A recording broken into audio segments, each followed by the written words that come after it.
we're here to help raise money for an amazing charity, Childhood Cancer Support. This charity focuses on the often missed area, supporting the families of children with cancer who often have to travel great distances for treatment. All the money raised today will allow them to continue their amazing work, and it is the perfect excuse for us all to dust off our silly pirate accents and play some games with you. I'm also overjoyed to announce that we have 2 sponsors for the stream. Firstly, we have Wooden Forge on board. They design and manufacture high-quality wooden tabletop gaming products like this bad boy here. Using beautiful Australian and exotic hardwoods. They are local to WA and even do custom orders. Check out their incredible work at their website, woodenforge.com, and use the code HUMBLE1 at checkout for a cheeky discount. They have very kindly donated a beautiful Tasmanian Blackwood dice keeper with a Bordeaux leather inlay, which you can't even get on their website, into the prize pool. It's sort of like this one. This one's mine and you can't have it, but this is what I will be rolling in today. All of the dice rolls from the DM will be done in my beautiful dice keeper. Mine's Jara. It's very nice and you should all be jealous. I am.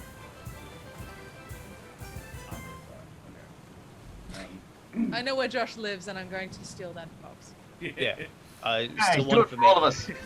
No, it's mine and you can't have it. Our second sponsor today is Roll with Advantage. These are an all-female, Melbourne-based team from over east who create stunning dice sets and post it in all eco-friendly packaging. There are several sets in our gorgeous dice in the pool, along with some enamel pins and some funky stickers to decorate your notepads and things with. Please check out these gorgeous and generous people at their website, rollwithadvantage.com.au. So we've got several prizes in the prize pool today, so if you want to go in the running to win any of these beautiful prizes, all you have to do is click on the donation link over to Tiltify, and I'll pop the donation link up in chat now. And you head on over to Tiltify, and every 5 handsome Australian dollar-doos gets you a chance to win. So make sure to use your stream name when you donate so I know where to send the things, as I will be getting in contact with you through Twitch to dole out the goodies. Okay, well, let's talk to these wonderful people who've given up their time to come and help me raise money for a good cause. Guys, tell me who the hell you are. Let's start with Chris. Chris, who are you and where can we find you? I'm Chris, and I am the DM and the ringmaster of CarniSideShow on Twitch. You can find us there. We do a lot of D&D actual plays, as well as some variety stuff. We also do a Twitch plays, D&D, with Strahd von Zarovich as the DM. That's exciting. That's really cool. Awesome. It's ridiculous. Alrighty, splendid. Dag, tell me who you are, my friend. Yeah. Hi, guys. My name is Michael. I am the Dead Aussie Gamer, and I do so much stuff. I am everywhere. I'm anywhere. I'm a professional role player and game master from Perth, Western Australia. I visit a number of channels, playing games, running and spreading the word of good gaming. I also do stuff on my own channel. And yeah, I bounce around online conventions and the like. And by day, I run games at a youth center in Perth, teaching kids how to roleplay and hopefully raising the next generation of game masters. So yeah, that's me. That's what I do. It's amazing. Yeah. Splendid. Thank you, Dag. George, tell me who you are and where we can find you. Hey guys, I'm George Goldfetter. I'm a loser. You can find me over at Split the Party. We do a lot of other Dungeons & Dragons content, gaming content, react videos and things like that. I'm at Sir Georgethy on Instagram and Twitter. But yeah, if you like chaos, you will love Split the Party. So check us out at some point. Yes, Split the Party did an amazing Ravnica collab with Roll for Damage. That's the one. There's so many people who have Roll in their name. Yeah. And that was very, very fun. And very I had fun. the pleasure to sit and tech that game. Sean, tell me who you are and where we can find you. Hello, everybody. My name is Sean O'Donovan. You can find me usually over at Paradice RPG, which is my D&D actual play / variety stream channel. I DM our flagship show there, Advantage in Paradise, and do a bunch of other stuff there, like paint minis and do things like that. All sorts of nerdy stuff. And you can find me sometimes over at Roll for Damage, where I typically play bad dads in the games there.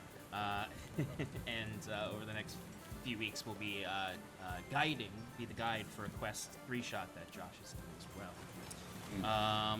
But yeah, that's me. Yes.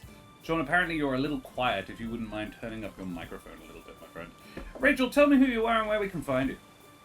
Hello, my name is Rachel. I'm a writer, actor, and creative trash at large. You can find me on Twitter, Instagram, and TikTok at Rachel Foucar, because that handle is never taken. And you can find the book that I wrote, The Rings of Mars, right here on this very internet. And if you don't check it out, I will come into your home and I will steal your second favorite set of dice. Not the favorite set, because I'm not that cruel, but the Not a second monster. favorite, that's mine if you don't check out the book. So Okay. anyway. Do that as well, because I've read it and it's very funny. Apparently, George, you are also a little bit quiet, so you could Bend pump the myself up a volume there. little, hopefully, Yeah. but I'm full now, so. Thank you very much. Alrighty, splendid. Well, mateys, may your accents all be silly and your treasure safely buried on a tropical island as we head, tremulously at first and then with mounting heat and passion, into International Talk Like a Pirate Day. Arr. Avast, mateys. So, your journey begins aboard the October Country, a sleek vessel better suited to smuggling exotic goods than larger cargo. The crew be small, the total adding up to less than 20. Among them, however, is you lot. So tell me who you are and what you be doing aboard the ship. Mufu, who be you? My name's Mufu. I'm a Leonin wild soul barbarian, and I came here because I do not like the water, and I like to stay in boats, because the sea is so pretty. But it's one of them things you want to keep at a distance, you know? You like to look at it. You don't want it to touch you. Alrighty. And who be this strange creature, this Otis Greenbeard? Otis is up in the crow's nest right now, leaning off the edge of it, precariously leaning back against the edge of it, just sort of not minding his own business, getting a nice suntan going on. As you can see, this small dwarven fellow up there, he has mutton chops, long black hair. Despite being named Greenbeard, he does not have a green beard, indeed, nor does he have a full beard.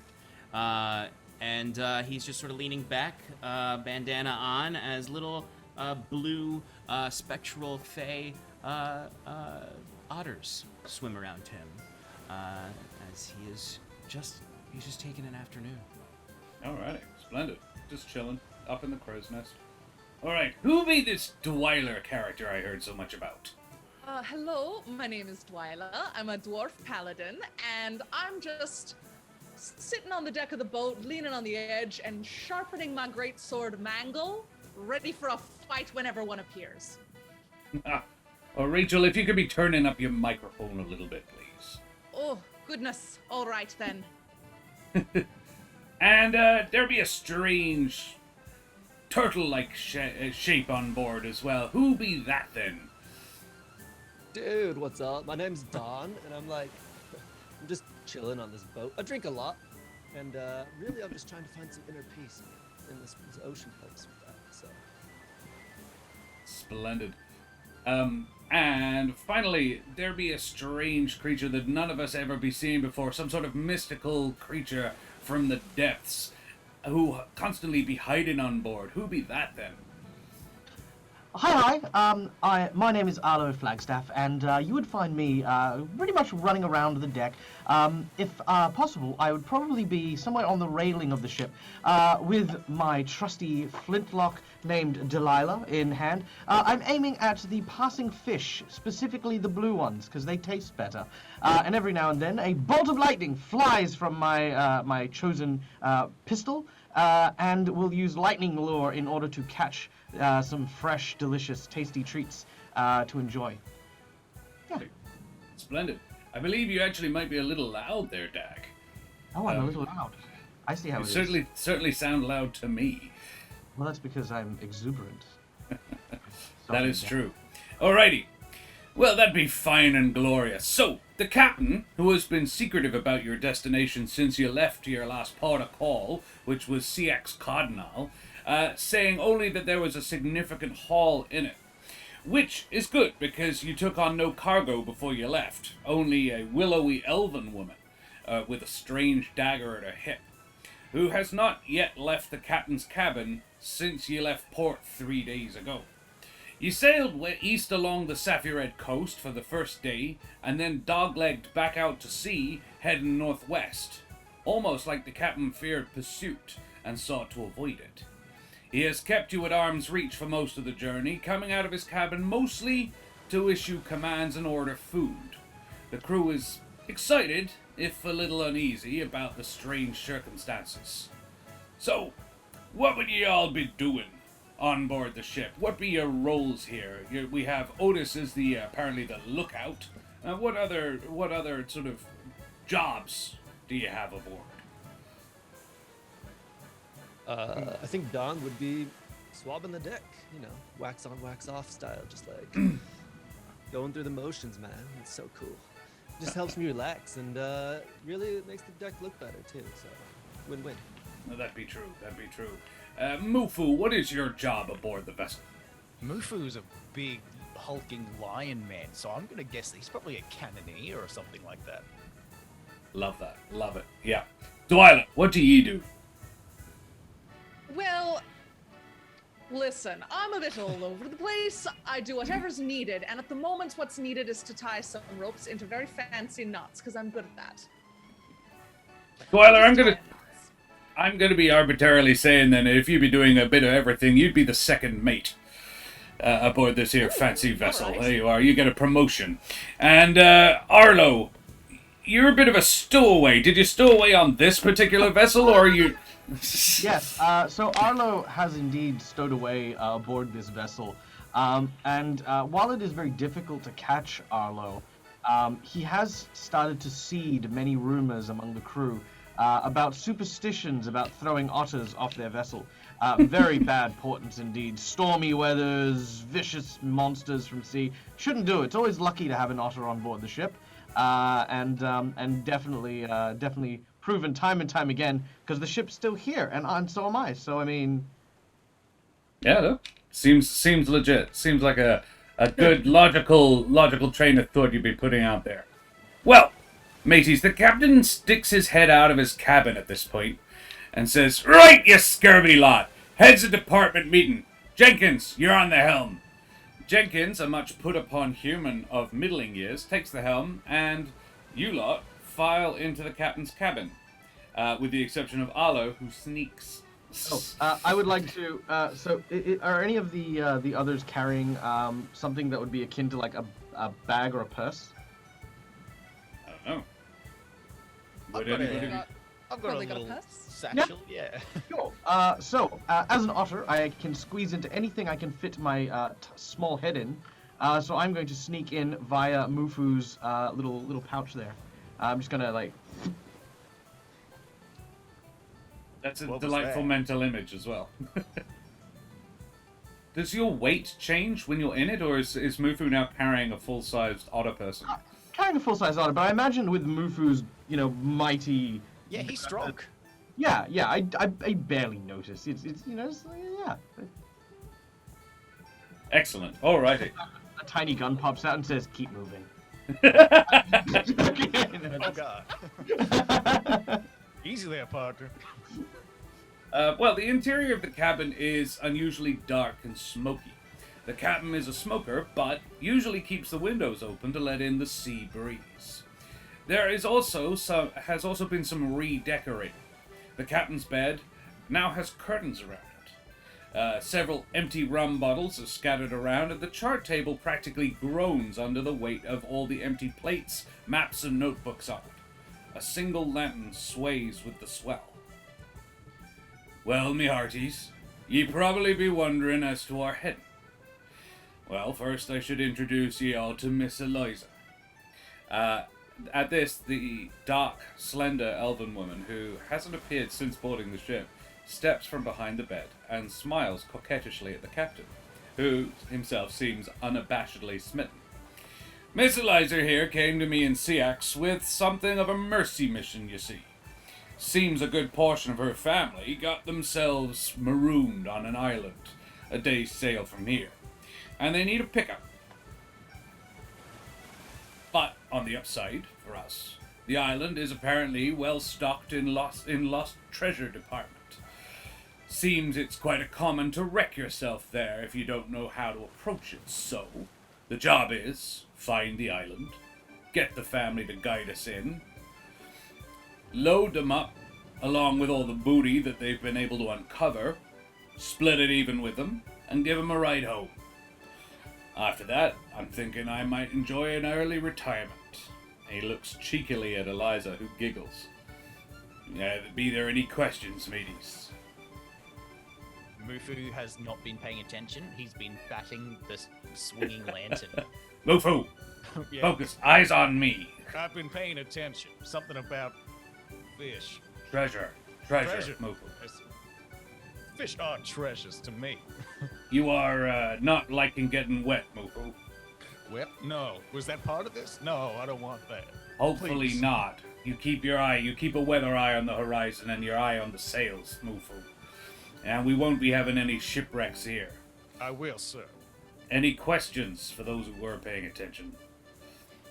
Are you certain Eliza's family are able to get us on without getting us wrecked? Eliza, at this point, titters and says, "Oh yes, very certain. They've been there for weeks, and it's not a very big island. They know it very well at this point."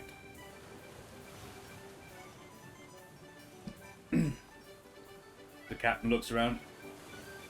Anything else? Yeah. Where's the rum? I'm just like, I can't find it. It's not in the cupboard it's usually in, so like, Arr, I just. the rum be gone. What? Why is the rum gone? Yeah, why is the rum gone? It was like, wow, we are 30 minutes into the stream, and there it is. Didn't take long. Yeah,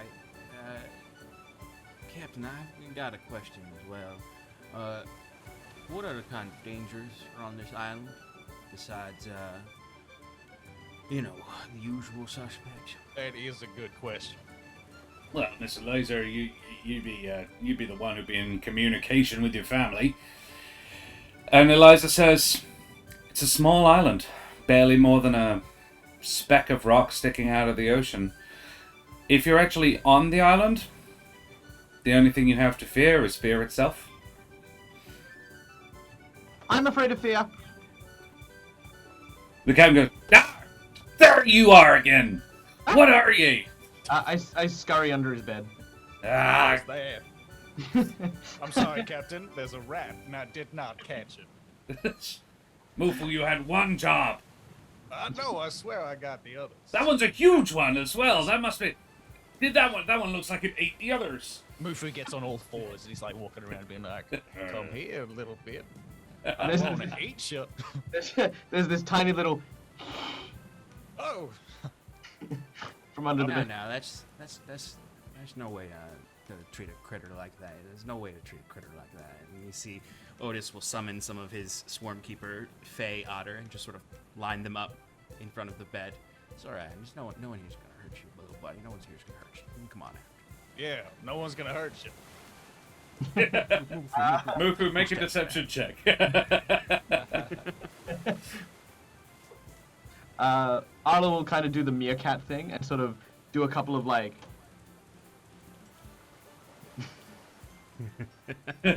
Yeah, Mufu was unconvincing, I feel. Arlo will take a moment and say, point of question. If, of course, you're looking for treasure on a rock, and you might be, if you were looking for treasure on a rock, then what's to say that you're the only person who's looking for treasure? There's always people looking for treasure. Everyone, everywhere, there's always people.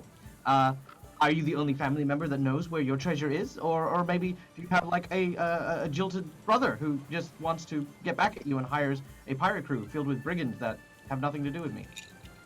And the captain chuckles and says, "Well, you strange little fellow. I suppose is a valid question, but that be why we did the dogleg. Avoiding pursuit. Miss Eliza here says she's our only family member who isn't actually on the island, so jilted brothers are unlikely. Beyond that, though, and then he looks to her and she says, I told no one else, and my brothers wouldn't have either. Plenty of treasure to go around. A tiny head suddenly, like, ducks down next to the bed, but then pops up next to the table. Is this the map? It's not. Is that a map? Those are my drawings. The captain says, there don't be no map. Eliza clarifies, it's in my head, but putting it down on paper is impossible. It is, I can see pictures that my brothers are sending me.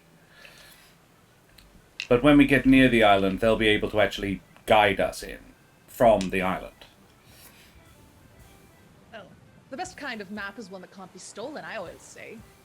Especially by strange little furry creatures who have appeared out of nowhere and presume to be asking questions and looking at maps. Keep your hands to yourself, you little miscreants. No. Don't be too mean to don't be too mean to the little fella here. He's a good creature. He's a good little critter. He's good. It's fine. Come on Are over you here. trying to add him to your collection? Just He Come on sort over of here, little scurries on the ground and sort of like taking hold of like Otis's back leg. He's kind of like hiding behind it and like peering. That's a good. Cross me eye on you. Critter. The last time I had a stowaway, wound up my second mate. I'm an exception to the rule. Twyla, you be an exception to many things. Alright. Well, mateys, if there be no more questions, you be getting back to your tasks. Miss Eliza says we should be getting there around about nightfall. Aye, aye. Alrighty. Evening falls, however, and a storm rolls in. Which is exciting. And by midnight, the ship is being tossed around like Marek wants something from its crew. Do you do anything, or just hang out in your cabin and try to ignore the water rushing in under the doors? Oh, what are you saying? Yeah, Mufu's standing in the captain's quarters, being like, Yeah. I have. He's just trying to like make conversation so that he doesn't have to leave. Yeah. So this mission is pretty dangerous. I was hoping to get a insight into what's going on and maybe a good way to get around the rocks. Yep, sure, you're doing that. You're not getting very far. Miss Eliza is looking quite green around the gills, to be honest. Otis has really bad vision. He has very thick glasses. He's a great lookout. He's a great lookout. But while this storm is raging around us, you can all hear from up in the crow's nest, there's a storm coming. There's a storm coming. And he's hanging up there. Noted. All right. Don, how are you dealing with this weather situation? He probably you see him slowly like sink into his shell and just like, I'm just gonna wait this one out, guys. Probably just hanging out in the shell for the rest of the storm, at least, unless he's needed. So you rolling around the deck? Yeah, exactly, but at least doesn't feel it. Yeah, no, fair enough. Twyla, do you do anything to assist? Twyla is out on the deck, sword in hand, eyes on the water, looking for something. eyes? Oh. Sorry, eye on the water. Single eye on the water. Very well. Looking for anything that might emerge from the depths. What are you looking for? Anything particularly? No. Oh. No. There she is. Maybe. Well, specifically, my eyes are open. Did I cut out? Am I You here? did. Yes. Here now, you're back. No, maybe not. Am I back? Have I returned? I am looking. God. Ugh.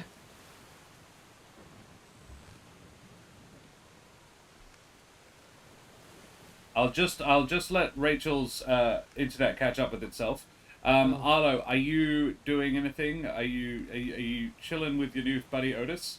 Oh, yeah, I am. I'm absolutely. Well, I mean, it's a couple of hours, so I'm gonna, do what he does. He just sort of pops in and out every now and then, every now and then Otis will find like a bit of food just up in the crow's nest, like some strips of jerky, a fresh apple here and there, just every now and then, just up there. But what I would like to do, given that the storm is coming, Arlo's traveled across many seas with many different boats. And knows the smell of the storm.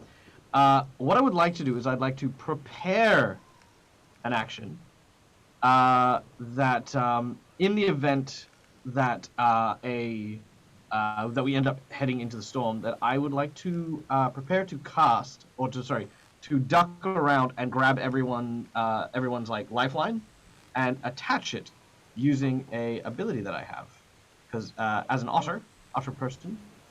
I have a ability to excel at using rope tricks, and so I'd like to basically just coil them and just make sure they're really secure, if the waves get too rocky.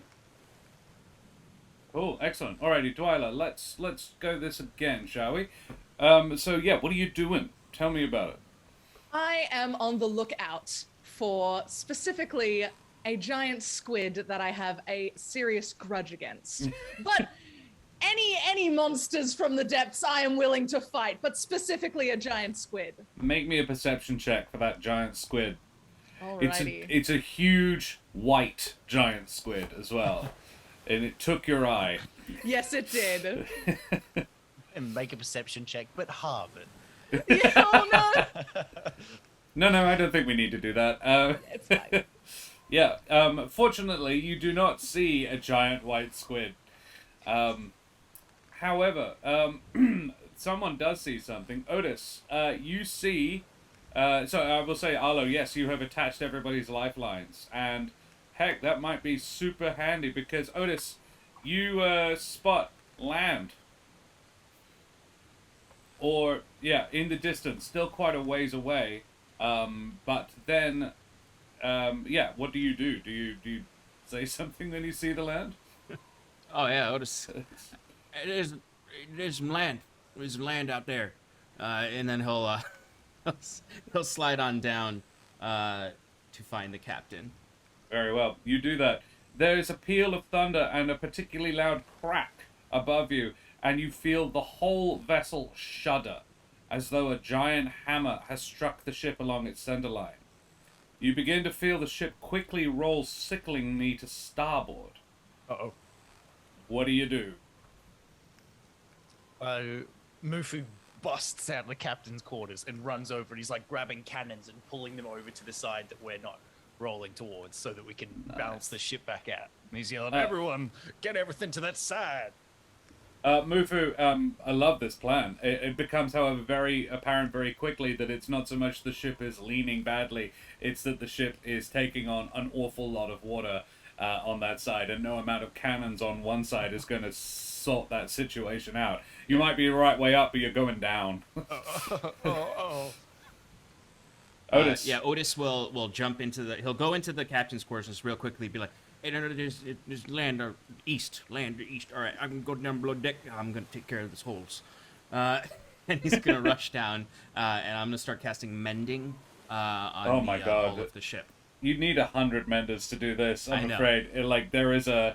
There's more hull than ship left, I'm afraid. Don, what do you do? Well, I'll pop out and see the situation. I'm probably in the water at this point if it's leaning that badly. And just kind of look around and be like, well, shit. Oh, sorry. Can we... Yeah, no, you're good. Okay. And S's and F's are fine, just avoid the C's. Sure. Can I just see, is it like... like my character. Is it completely unsavable? I mean, I don't have any abilities that can do this. Is it Yeah, pretty no, much- the ship is going down. You have sort of a couple of minutes before it's Alright. not there anymore. I'll look around first to see if anybody needs help. Like if there's anybody below deck that needs help getting out, or if there's like something valuable I can snag for somebody. Mufu might be having trouble swimming, but other than that, All right, I'll let's just see movement. Like, yo, man, do you need some help getting out of here, or like? Yeah. I'm like covered in water. I'm just Okay. like, I'm not really a yeah. good swimmer either. Still but, up. you know what? tippy toes on the side of the Sure, ship. yeah. I'm just kind of like bobbing. I'm actually pretty slow, but just like pulling you out as much as I can. Probably dragging both each other down anyway.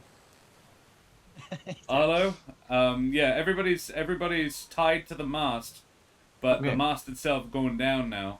Yeah, Oh. the mast is also like covered in carpet. 'Cause it's a big scratch.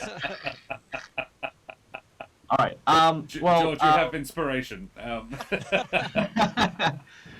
so I'm gonna make a point to specifically not tie Arlo to the mast, because there was a secondary or there was an ulterior motive to this, and Arlo is going to rush down into the flooding lower decks. Imagining that this ship, the lower deck where the bilge is, would be like kind of where the storage and stuff is. Arlo has a 40-foot swim speed and has a very, very good capability to breathe underwater. Well, not breathe, but like subsist underwater. I'm going to swim down, and using my rope trick, I want to lash together as many food barrels as I can, and then use those ropes to create a tarp, like basically create a massive area of surface tension, and then tie that together and create a makeshift raft from the food barrels, using sort of emptying some of the food out, maybe even to create like little air pockets. And yeah, I want to kind of do that underwater and then pull them out through the holes in the hull, and Sure. yeah, start. Make me an athletics check, Arlo, because this is the plan is great except for getting them out of the hull. Because Alright, they're here we go. buoyant. Ooh, that is an 8. It's a neat plan. I'm afraid, unfortunately, that your raft was constructed in a relatively safe place, and you were unable to get it out of the hole in the hull. But it's definitely floating. It's working real good. It's just floating inside the ship. Okay, could I use Eldritch Blast to start blowing holes in the side of the ship? Yes. I pull out my gun. The captain, And I you blow hear, down my gun. you hear the captain, stop blowing holes in my ship! Yay! That's 2 down. Yep. Let's see how many we can get before the end of the stream. You can repeat the check, Arlo. Okay. Yeah. Oh, that's better. 19. Nice. Yeah, you managed to get. I'd say you managed to make a small enough, make a large enough hole that you can get a decent sized raft out. The raft would fit, I don't know, like a. You'd probably fit a whole human woman and most of a human man on it, like a decent sized door. What about a Mufu? You could probably fit a Mufu. Okay, that's the goal. Is I want to fit a Mufu. And Dwyler, are you doing anything? Yeah, seeing that the ship is going down, I start cutting all the ropes that are holding us to the mast with my sword, just cutting everyone free. Valid. Alrighty. There is a huge crash, and the world basically seems to invert. You see part of the wall / ceiling / an unsecured cannon rushing toward you, and then you all see no more, I'm afraid. Sometime later,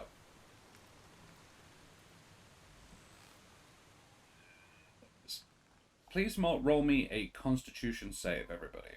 Ooh.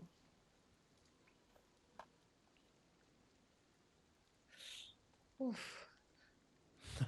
Oh, we're not doing well. I should be clear for our audience as well. we have two different donation systems, irritatingly. So there are two different links. The Tildify link is the one that goes towards our donations on stream, but there is also another donation link that I believe has had over $100 worth of donations, which is amazing. Thank you so much, everybody who's contributed to that. But yes, the one on our stream is also accurate to that particular one. But yeah, 145 donations, dollars in donations, incredible. Thank you so much, everybody. Thank you. And you guys, everybody who has donated, please make sure to put your names attached to it, and you could go into the running to win a beautiful Wooden Forge Dice Keeper or some charming little roll with a bunch of dice that come in their lovely own little soft sack. So, all right, who got the best? Arlo did very well. We have an Arlo, a Dwyler, a Donatello, a Otis Greenbeard, and a Mufu. Con check. Yeah, cool. Arlo, you awaken on a storm-tossed beach, a mixture of sand and gravel beneath your face, and a section of hull under one arm. Probably the providence of your survival. The embers of the storm are playing themselves out over the bay. It is apparently early morning, and there is a little drizzle in the air, but mostly you just smell salt. So Arlo, as he awakens, he hangs onto the bit of the hull, almost like a safety blanket at this point. He'll start scurrying around the beach, sort of jumping a few feet and then stopping and then sort of trying to get a better vantage and having a look around, then scurrying again and then sort of looking around again. Trying to see any sign of the other members of the crew, even if anyone's like drifting out, just in the bay here. Yeah, right. Make me a perception check. That is an 18. Nice. Scattered around a long stretch of beach, perhaps 400 feet long, are several other bodies and small piles of debris. You can count nearly a dozen from where you are, bodies-wise, that is. The beach slopes upwards and turns to rough grasses after about the first 200 feet. Watching over the whole thing is a temple on a bluff about 500 foot from you, and it's maybe 50 feet above sea level. By design, it seems Grecian. Roughly square, with columns supporting the triangular-style roof. Very sort of, think the Parthenon in Athens, and you won't be far off. Just a little bit smaller. The whole thing, however, is built of black stone that seems to drink all light, and there is a distinctly, not foreboding, there is a vibe coming off it, though. A significant, it's hard to make out exactly how you feel about it. At this point, Donatello, you wake up as well. You sort of regain consciousness, sleepily, drowsily coming to. You see the little otter man scampering gaily around the beach.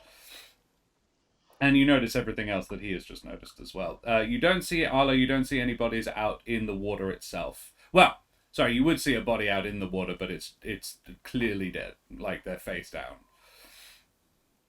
Okay. So I don't see the rest of the crew then.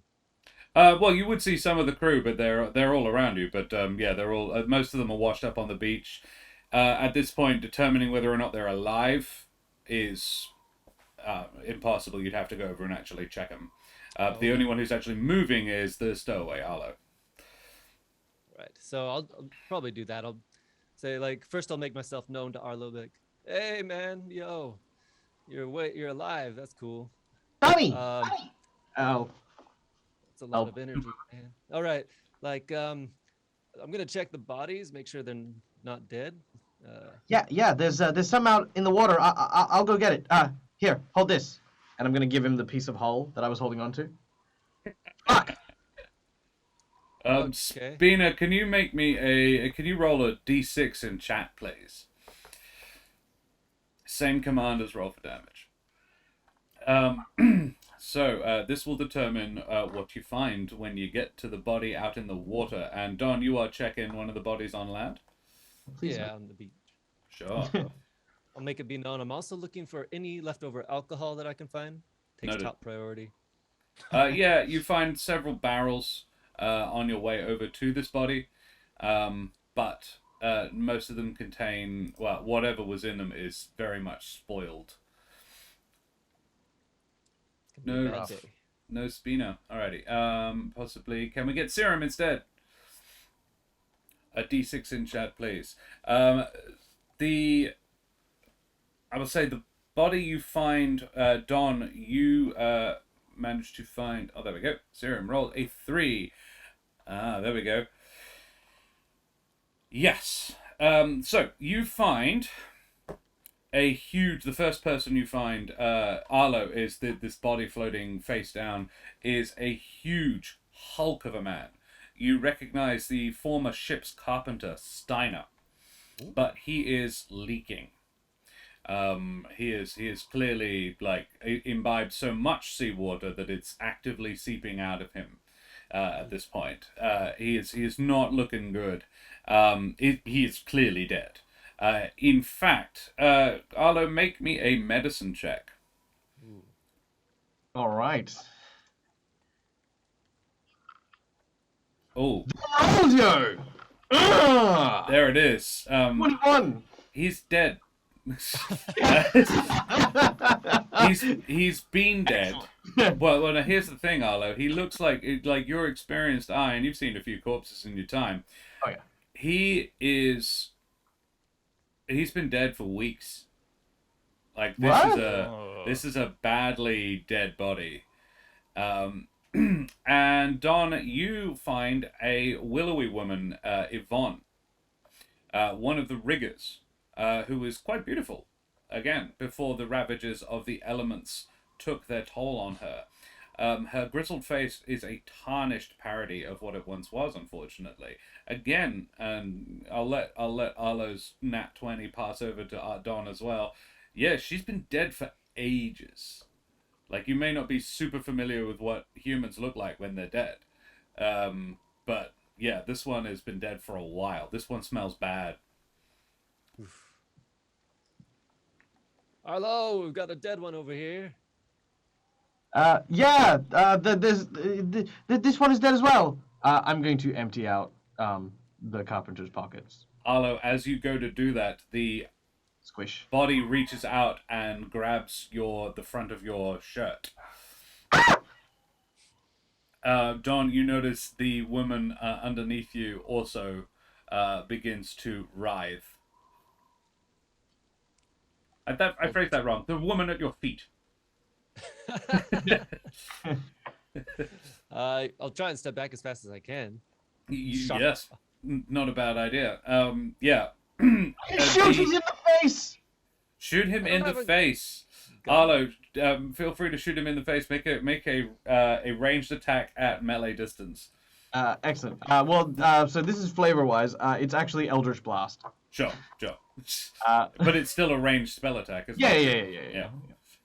Okay, that is a 16 on the dice Not there. bad. That'll do. Yeah, you hit. You blast Steiner. Where are you aiming? Well, okay, so I imagine I was in his pocket, and then he's reached out and grabbed me, which means my right hand is free, hits my hip, pulls it out, and I would he's face down, isn't he? Yeah. He's raised his face up now. Oh, yes? Oh, yeah, definitely the face. Yeah, if the face is coming at me. Yeah.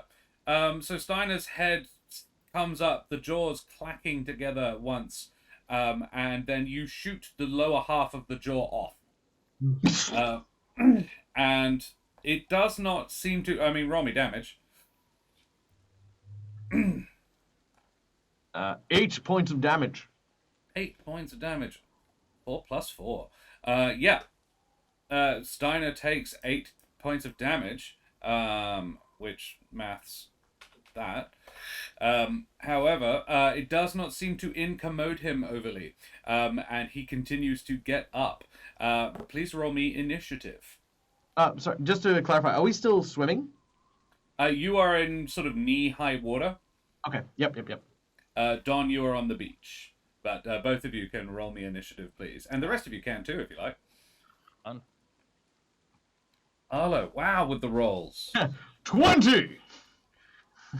Dwyler gets a 19. Very nice, Dwyler.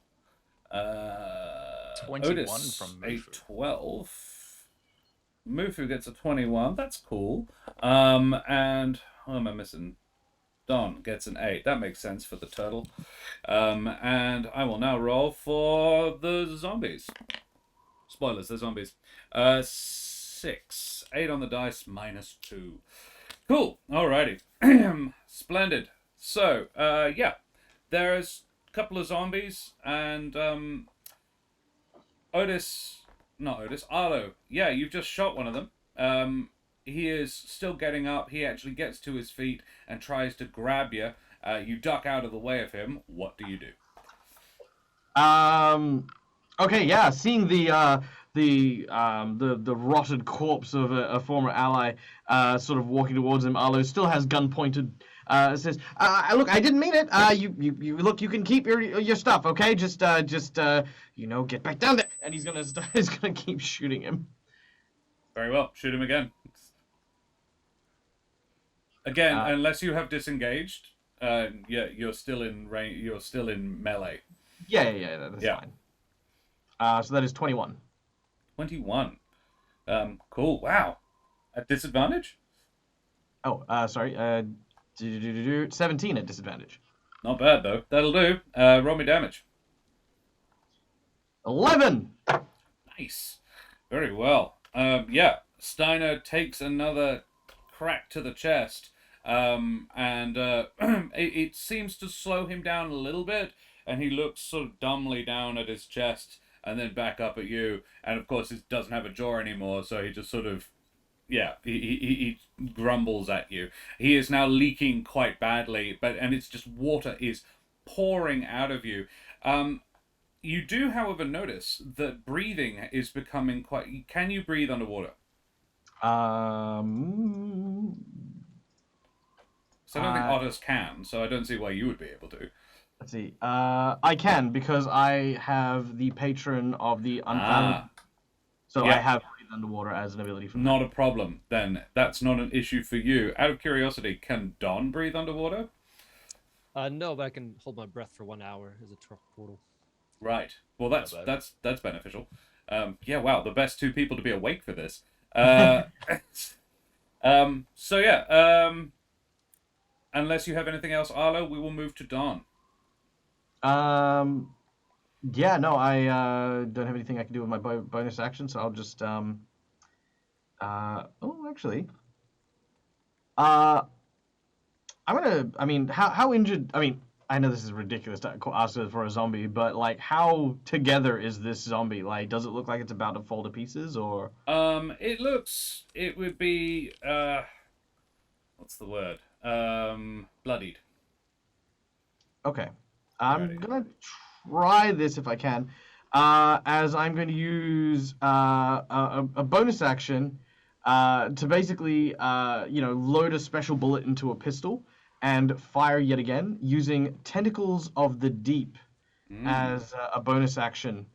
As he does so, the bullet does not hit the zombie, but it hits the water, and from within this writhing tendril, like kind of like a kraken, with like, where the suction cup is, there's these barbs that are hooked that seem to come out of it.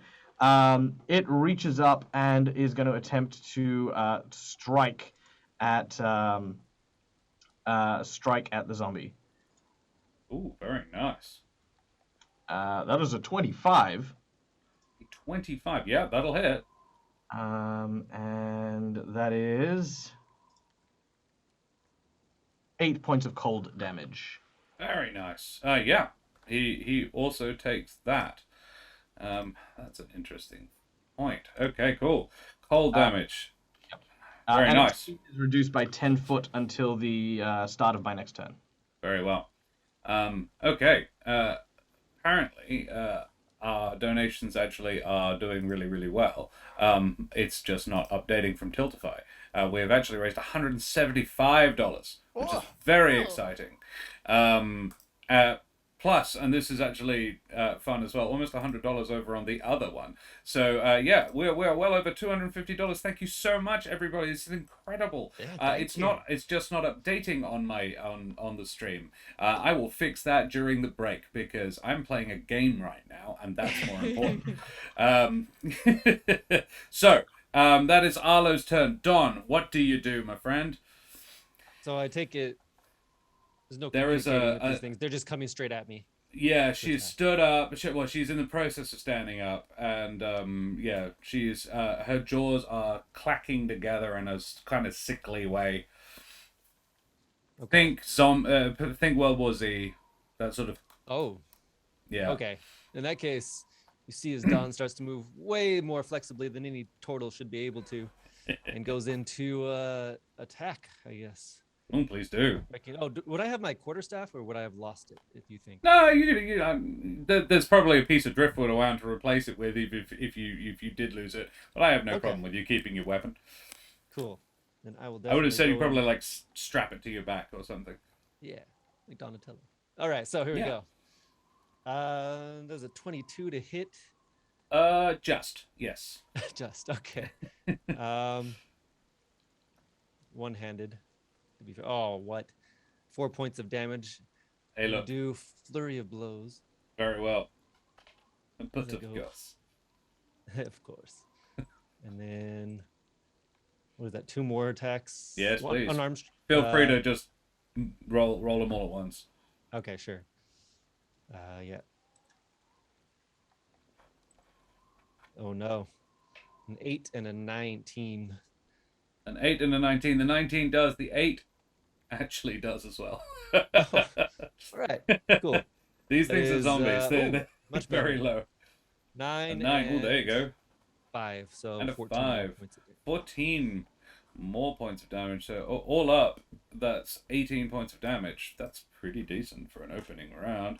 There we are. And then, sorry, is Drunken Master, whenever I use Flurry of Blows, I automatically take the disengage action. And Nice. my speed goes 10 more, so it goes to 55 feet. So I'll kind of dash over to kind of the middle, maybe into the water where Arlo is, not to help him out, but just to see if there's any more coming.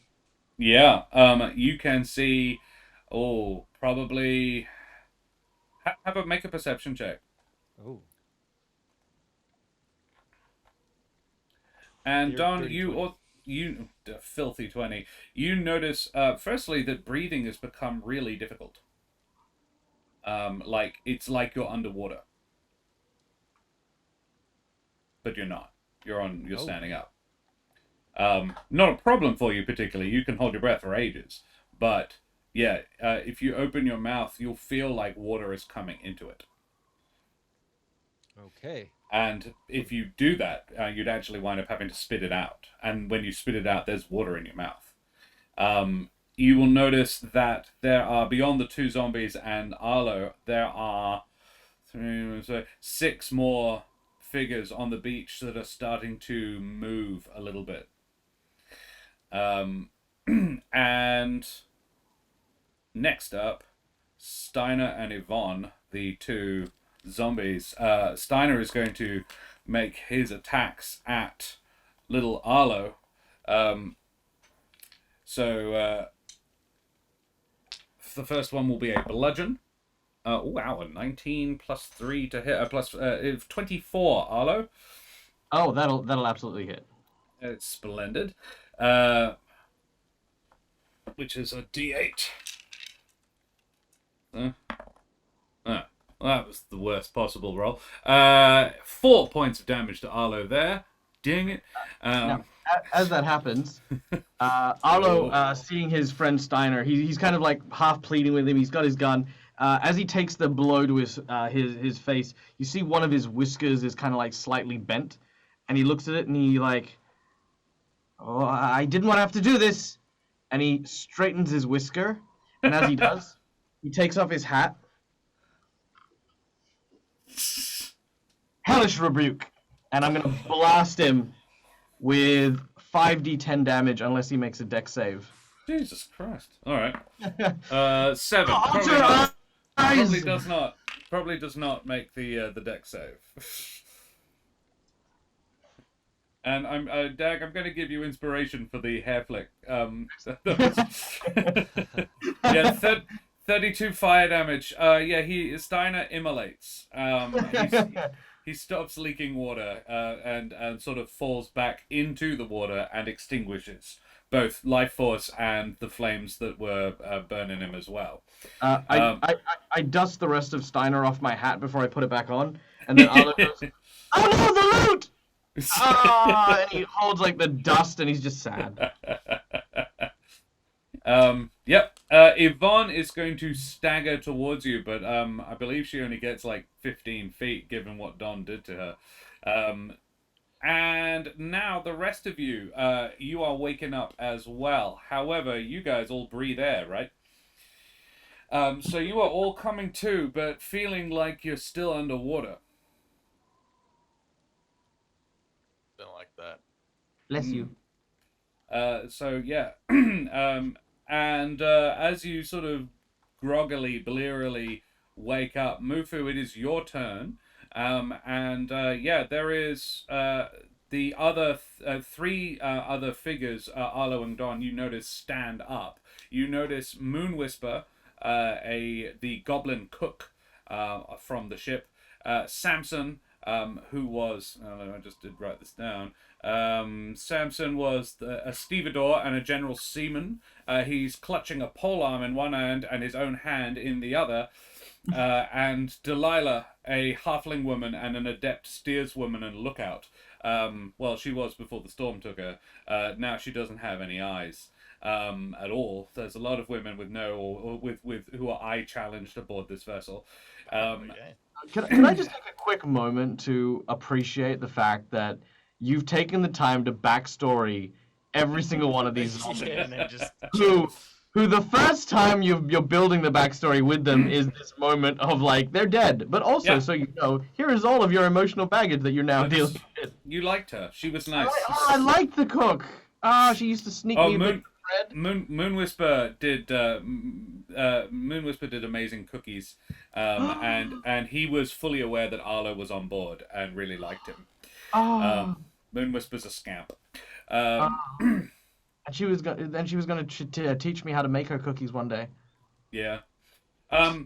So yeah, they sort of stagger to their feet, but they do so with the drunken. Yeah, those are zombies. Moon Whisper's got half his face is missing, and Delilah's eyes are gone, and yeah, Samson's holding his own hand, which is holding his weapon, which is I need to make that model. And yeah, Mufu, you get to your feet. All of them are also leaking copious amounts of seawater from them. Yeah, like it is gushing. Mufu kind of hears the shot from the Eldritch Blast and the Hellish Rebuke and everything, and then kind of just like gets up to his feet, bolt upright in a bit of a panic, and he's like, "Oh God!" and then swings his axe just at the closest zombie that's like spitting water at him. Yeah, that would be Moon Whisper. That would be the little goblin. Yeah, he's. Sorry, Moon Whisper, get that water away from me. And he's gonna. It's just as you say that, water just falls from your mouth. You begin immediately like you are just water fountains out of you as soon as you open your mouth to speak. You make the attack.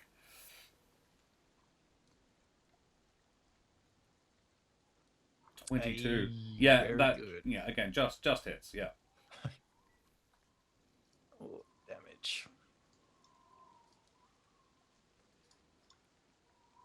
This isn't really bitey enough, is it? 6 damage.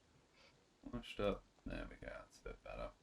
6 whole damage. Moon Whisper cops 6 damage.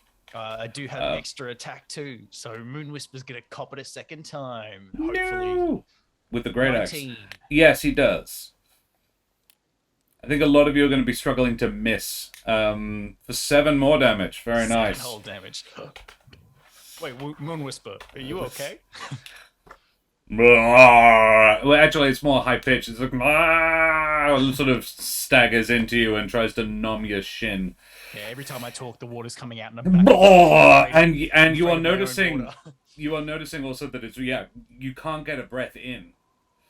I would say that yeah, from this turn onwards, you are almost under the effects of the slow spell because of how how affected you are by this. Okay. So yeah, actions or bonus actions, I'm afraid.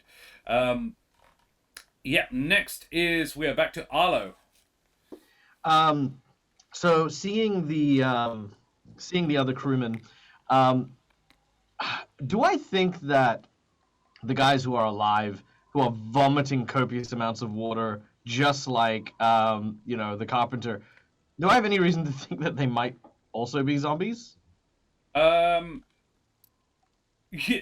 make me a perception check or a medicine check, whichever you're better at. Perception. 22. Very well. You look at Mufu. Mufu is, well, firstly, Mufu is engaged in combat with one of the other zombies that you know is a zombie. Like, you've got very much get zombie vibes off Moon Whisper. Mufu is ejecting significantly more water even than the zombie is, but it's all coming out of his mouth. And whilst you can breathe water, you are aware that you are currently breathing water. Ah, okay. Because, yeah, I feel like it's something you're aware you're doing. I know whenever I try to breathe water, it's certainly something I'm aware that I'm doing. So, yeah, I would say yes, you are... The ones that have gotten up before were zombies, and certainly Mufu is the only one who's actually gained his feet since, and you don't think he's a zombie. Okay. So as a bonus action, I'm going to move my tentacle, which is going to sort of squid its way across the water, and I'm going to attack the zombie in front of Mufu. Yep. Poor old Moon Whisper. 23. Yep, that's a hit. You need 8. So, okay. Yeah. Yeah. So that is 9 points of damage. Very nice. And I imagine I'm at least a fair distance away. If not, I want to, again, sort of swim out Probably a little bit. 60, 70 feet away, yeah. Yeah, The nearest zombie would be Yvonne to you. She's about 25 feet from you. Okay, I'm gonna swim about 40 foot away from Yvonne, just because I can move quite quickly. Yep. And I will also try to angle myself. So what I'm gonna do is, as I use my Eldritch Blast, the bullet that fires out actually remains attached by a tether of very, very thin, almost fibrous tentacles. And when the bullet strikes, it sort of splays out, kind of like Spider-Man web. And then I'm going to use the Grasp of Hadar to pull her 10 foot if I manage to hit. Which, yes, with a 15. Yeah. Will hit and deal 9 points of damage. Yes. And with the Grasp of Hadar, pull 10 foot away from Mufu. Oh, right. Yep. Absolutely. You do that. It is pulled 10 feet away from Mufu. Does that string retain its connection to you? So it's sort of bound at all? All right. Okay. No, it's not bound at all. Moon Whisperer is forced to move away. Yep, but because it was struck with the tentacle, its move speed is reduced by 10. Ah, splendid. Alrighty. Cool. Next is Dwyla. Dwyla, there is a zombie. You find you cannot breathe. You're underwater, and yeah, there is someone standing about 10 feet away from you. Their jaws clacking in a really unhealthy kind of sounding way, and it's Samson. It's your good old buddy Samson. He was one of the deck swabs, and nice guy, really nice guy. Looks like he's been dead for several weeks. Oh, I'm sorry, Samson. Do you actually say that? I do say that. Oh, I'm sorry, Samson. Water. What the fuck? I was going to hit him with my sword, but I'm very distracted by this water coming out of my mouth. So instead, I'm going to use Divine Sense to see if I can figure out the source of why the fuck there's water coming out of my mouth. Yeah, very well. Divine Sense is it's for telling whether or not something is blessed or cursed or stuff like that, isn't it? Yes. Yeah. It also tells you the presence of undead. There is quite a bit of undead around. Oh, that's And good to know. the curse. Yeah. The beach isn't exactly sanctified or desecrated, but yeah, there's definitely some sort of. I'll let you know for free that yeah, this is obvious. This is definitely a magical effect, probably linked to the zombies. So Okay. kill the zombies and maybe you'll be able to breathe again. Well, that's a good strategy. All right then. But that was my action. I don't think I get to hit Yes. anything with my sword now. Damn it. No, you are perhaps 10 feet away from the person, the thing. All right, I'm gonna back off a few steps then. Very well. You can move half your move because you stood up. So you can, yeah, you're now, say, 20 feet away from them. Cool, Okay. you do that. Alrighty, next is Otis. Excellent. Sorry, he wakes up and there's otters everywhere. All right, I'm gonna pull Again out... with the you can't breathe. Yeah, yeah. Otis would immediately try to talk, and they would just... yeah. Yeah, I'll take out my longbow and start shooting at some of these there zombers. Very well. All right, first one. Let's go for a... There is, the nearest one to you would be 26. Delilah. Are you shooting the nearest one, or are you shooting one of the ones that's already been slapped around a bit? You can see that Arlo has really started laying some firepower down on the goblin. And many of them Yvonne are has there? taken a couple of hits. There are 4 standing. 4 standing. Are any of them next to each other? No. They all spread out. Okay. cool. Then I will Yvonne just- and Yvonne. No, it's because Steiner's down already. Yeah, Yvonne was fairly Yeah. close to Steiner. Oh, good. Then I'm just gonna shoot the closest one to me for now. So Delilah, it is then. that's 26. The sweet little on halfling that. woman. Yeah, that hits. That it definitely hits. All right, so that's gonna be 8 for the first part of that, and then it's Very gonna well. be another D6 as an otter flings after the arrow. A spiritual otter splatters into her for another D6, part of my swarm keeper feature. That's Right. 6 points of I was damage. just like, is that a hunter's mark? Yeah, no, it's literally just I have plentiful otters all around Yeah. me, and they deal damage, and it's great. What a charming thing to have. Plentiful I otters. love it. I have plentiful otters. Yeah. I I'm adore gonna this. look up what a group of otters is called.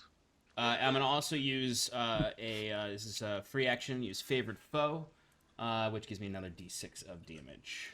Splendid. Nice. So that is 20 points of damage in total. 20. That's pretty decent. And is most of that would be considered magical? Everything except for the 8. So the 2 6s would be magical. Yeah, cool. All right. And then I have a second attack. Splendid. Do you? Oh yeah, you're level 8. That's right. Yeah, so we're another 23. Let me. Yeah, absolutely. If, okay, so favored foe doesn't work on this one. Let me see if my otter also attacks on this one too. A group Where are of you? otters is called a romp. Of course Romp. it is. Yes. Yes, Yeah. I have a romp around me. Yeah. Okay, that's only one, so this is a normal attack. Alright, 7 points of non-magical damage. Very well. Yeah, you that is my you turn. you lay some serious hurt down on Delilah. She is basically the one. You notice that your otters seem to be doing more damage than your arrows. She's got a couple of arrows sticking out of her shoulder, which don't seem to incommode her overly. But when one of the spiritual otters hits her, it shatters one of her legs, and she is sort of just hobbling around now on the stump. But she has in no way seems to have been interested in stopping coming towards you. Don, you're up, my friend. Okay. Completely forgot we were level 8. I have an extra attack as well. Yeah. How Let's many? play a bit heavy party. Yeah. How many zombies are around us now? Still? There are 4. 4. The one that Okay. was attacking you is staggering slowly towards you, but you are a speedy boy. Beatable. Is there anyone closer to me, or is it just? No, not really. Moon Whisperer is the next closest, I would say, but he's probably a good 40 feet away.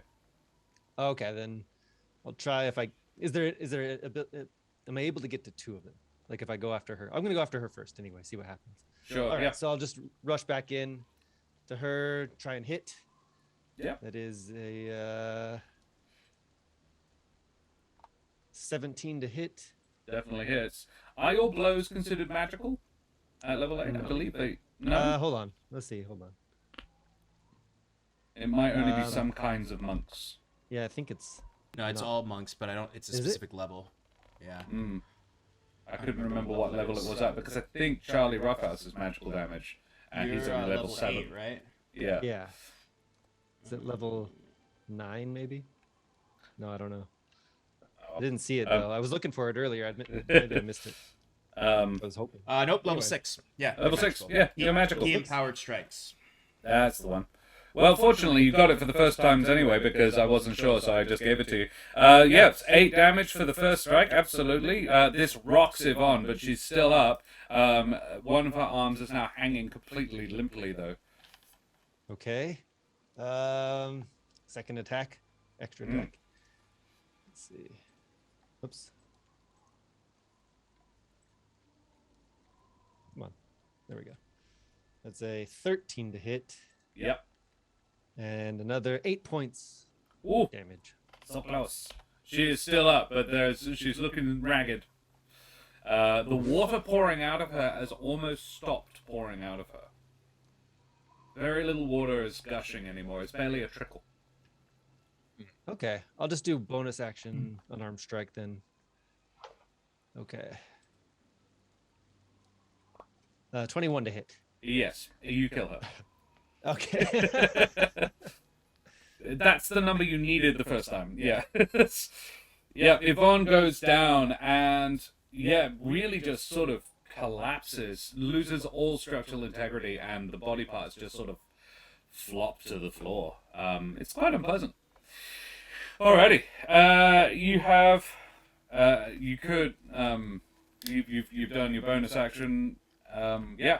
Do you want to move any further? You've moved about 20 feet so far. Yeah, I'll just move, I guess, within range. Not melee, but within range to get to the next closest one. Oh, absolutely. You could, with your full movement, you could get 2 of them from where you're currently standing. You can get to Samson or Moonwhisper. Okay, I'll You can get near Moonwhisper now. Yeah, alrighty. Cool. Alright, it is now the zombie's turn. Moonwhisper is going to stagger the only 10 feet he can towards Mufu and make a couple of attacks at him.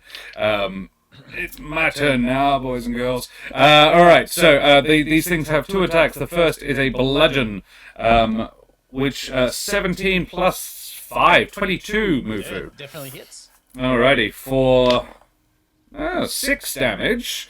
And then a nat 1 for the bite attack, which is good. That's the thing you want to avoid. So yeah, you take 6 damage, Mufu. As Mufu takes that damage, I feel like I'm that guy. You know, there's always that one player that just can't shut the hell up when it's not their turn. So as a reaction... you are always that guy. Yeah, I know I am. As Mufu takes the blow, the Tentacle of the Deep will defend and interpose itself between Mufu and the zombie. As a reaction, it is going to reduce the damage by 1d8. Very well. Well then, yeah, roll me a d8. 7. Yeah, it turns out you take no damage. You take -1 damage. Alrighty. Cool. Well, there goes my attempt to hurt people. Samson is going to stagger over to Delilah. Samson and Delilah. That was actually better, because it's Samson and Delilah, and it wasn't a deliberate joke. It just, those names are paired in my head immediately. But yeah, Samson staggers towards Delilah, and is going to try and do exactly the same thing. Wow, that's pretty good. So a 22 and a 21, Delilah. Ouch. Yeah, that's gonna hit. Alrighty. That's a D10 and a D8. All up. Do you want it all at once? Well, Why not? It depends. So this does... It's a lot. That's a lot. So that's 11 points of bludgeoning damage and a further 5 points of necrotic from the bite. Oof. And I don't know if you're resistant to either of those things, but yeah. No, not to those things. So how much was it all up? It was maths. 16. Great. Fine. And yeah, you are really struggling to breathe. In fact, Dwyla, can you make me a con save? Oh, God. Okay. 22. Yeah, you nail it. You manage to stop the water fountaining out of your mouth, but you still can't breathe. In fact, it's even harder now. It's like you can feel the pressure of like being deep underwater, sort of on your body. Yeah, the closer these things are, the worse the feeling seems to be. Mufu, you're also getting that, and it has increased upon you. And now Delilah is going to stagger towards Otis and do the same thing again. She's going to try and bludgeon you a bit. She doesn't bludgeon, but I think she probably hits with the bite. That would be 18 on the bite. That'll hit, Otis. All right. Let's see how much damage. Oh, only 2 points of necrotic damage. Alrighty, back to the top of the order. Mufu. There is an angry little but very ragged-looking goblin in front of you. Mufu is just gonna swing recklessly at this little goblin zombie. So I'm gonna double attack, and you know what? I'm gonna call this as a heavy strike, so -5. Noted. Solid idea. So 13. 13 does hit.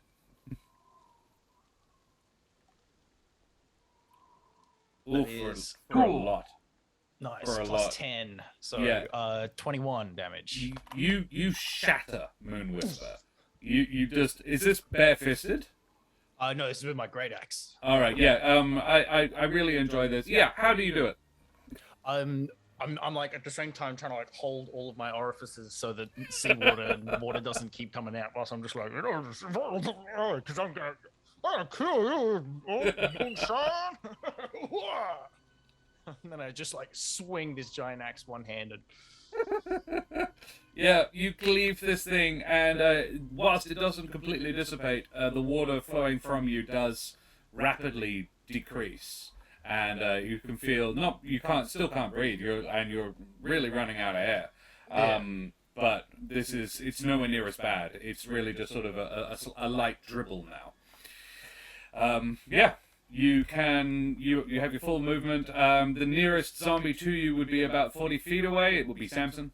Excellent. I have 45 feet of movement, so I'm going to sprint up to him with my axe going. And as you do that, the water begins to fountain again. Samson is the one interested with Dwyla. Yep, I'm gonna give Samson a smack, recklessly again. I think Love I can do it. Does this count for extra attack as both? But Yeah, I have no problem with that. He will get advantage to hit you, but that's okay. 21 to hit. Were you cranking the damage up as well? yes, I am going to make it a heavy strike, and that is going to be 22 damage. 22. Yeah. Not bad. It's not in any way magical, is it? It is not. No.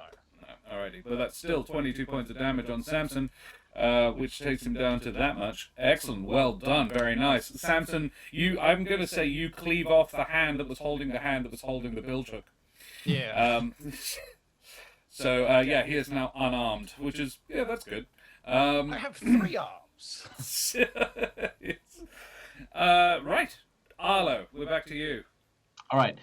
So Arlo uses his move action to kind of move slightly towards where his tendril was back when Mufu was before he had moved.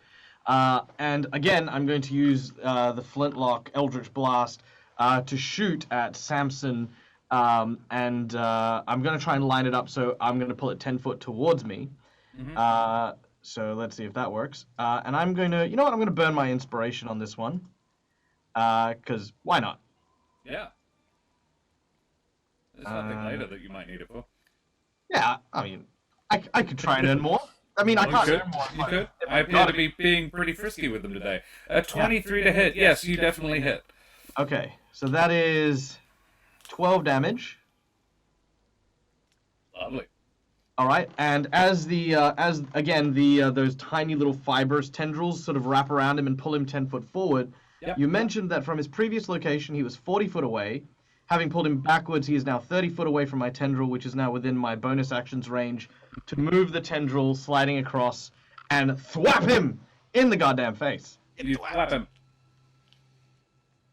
Ooh, that's an 11. I mean, that'll still hit, but... It does still hit. You really need to roll a 1.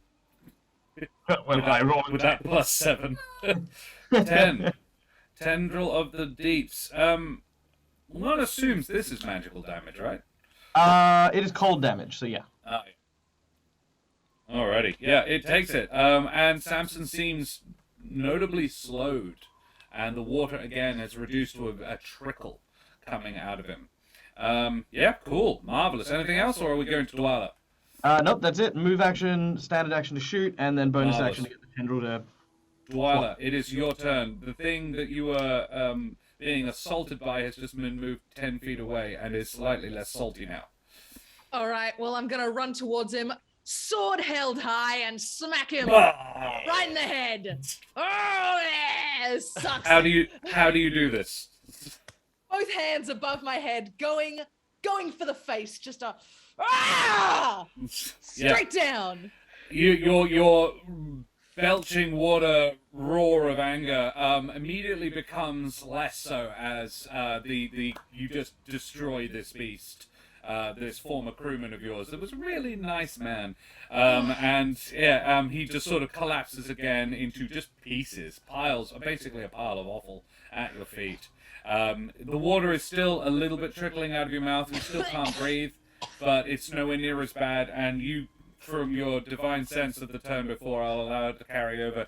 Delilah is the only source of necromantic energy still left on the field. Delilah is right in front of Otis, who is probably 40 feet away from you.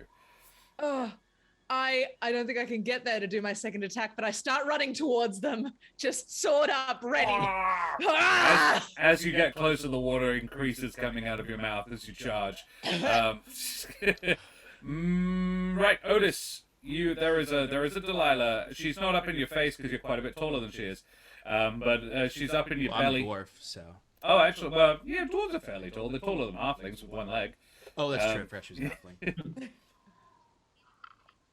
All right, What so do you Otis do? is going to drop his bow because she's in melee range, kind of begrudgingly. He'll pull his jacket back, and you can see at his waist he has this gnarly piece of driftwood that has like a bunch of different like mollusks all over it. They all start to get really active as he's just kind of holding his hand over, and it's his holy symbol because he's also a cleric. Awesome. And they all start to become really active. See a little crab crawls up his arm and onto his shoulder. As all of the otters start to swirl around him, he takes his staff off his back, hits it into the sand. The otters all form into the staff as I'm going to cast Shillelagh on it. Amazing. Which is magical. And the otters all seem to go into it at once, and the head of the staff becomes a little otter. A little wooden otter. And Arlo is kind of going to begrudgingly, kind of like he's chewing his lip, and he's just going to spit all the water in his mouth right in her face as he goes in for these two magical attacks with the Please do. with this fun old staff. Oh my god, that's attack. such a cool stuff. Sean, you can have inspiration for that description. That was excellent. Ooh. All right, so that is 26 to hit. Yeah. Let's see Just what we don't roll have. ones. We have 9. 9, and then there's Very going to be the D6, so another 2 damage for a bunch of Yeah. otters that smack her. And then favorite foe again, another D6 for 3 more magical damage. And then here comes the second attack. Don't roll a 1. All right, That's a 3. That'll do. We're still good.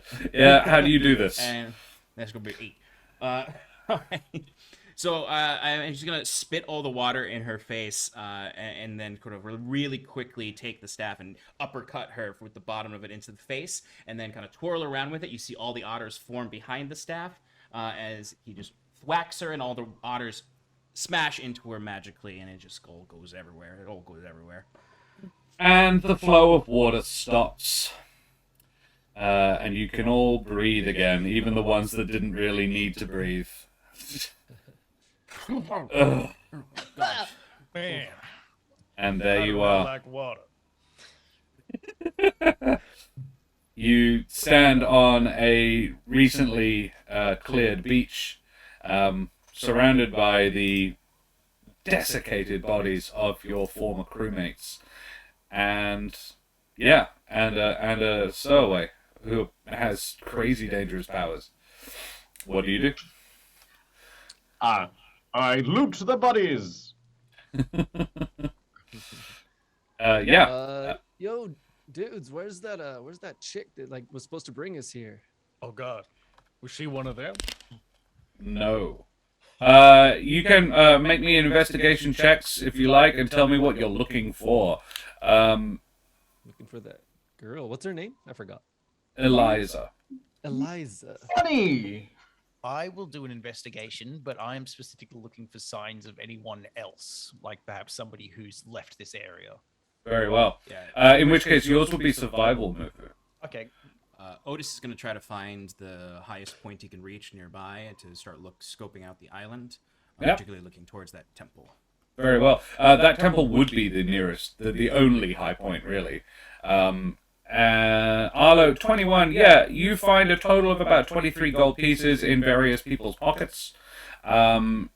You also find a decent weapon, a billhook. It's Samson's. You managed to get the hand off the thing that's holding it.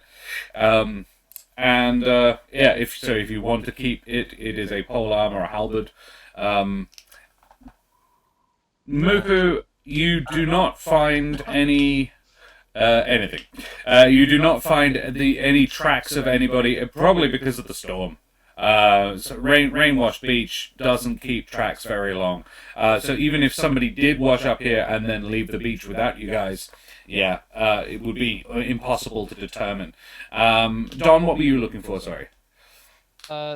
I was just looking for Eliza, like the sign of the person. There is no sign of that person's body, but there's no guarantee that she would have washed up.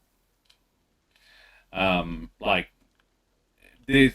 land that Otis saw was a ways off. You ran aground on a reef, not on this beach. So the chances of everybody washing up. I mean, there are only 10 of you actually washed up on this beach. There are all the rest of the bodies that are there were zombies. So the zombies and you guys. So the people who died and the people who didn't.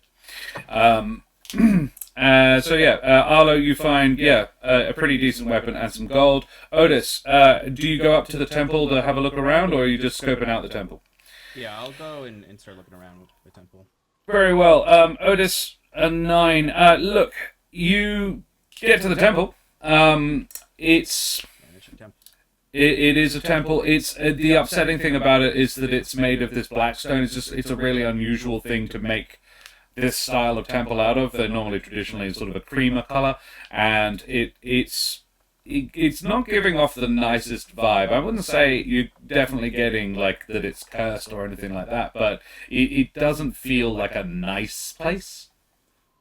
That's all a 9 would get you, though, I'm afraid. Are there any animals nearby? Actually, no. The island appears to be like not even a seagull. The only creatures are the ones you brought with you. Yes, Arlo. Are there fish in the water? No. Ooh. No birds in the air, no fish in the sea, none. There aren't even any like on the rocks in the water. There aren't even any like mollusks or anything like that.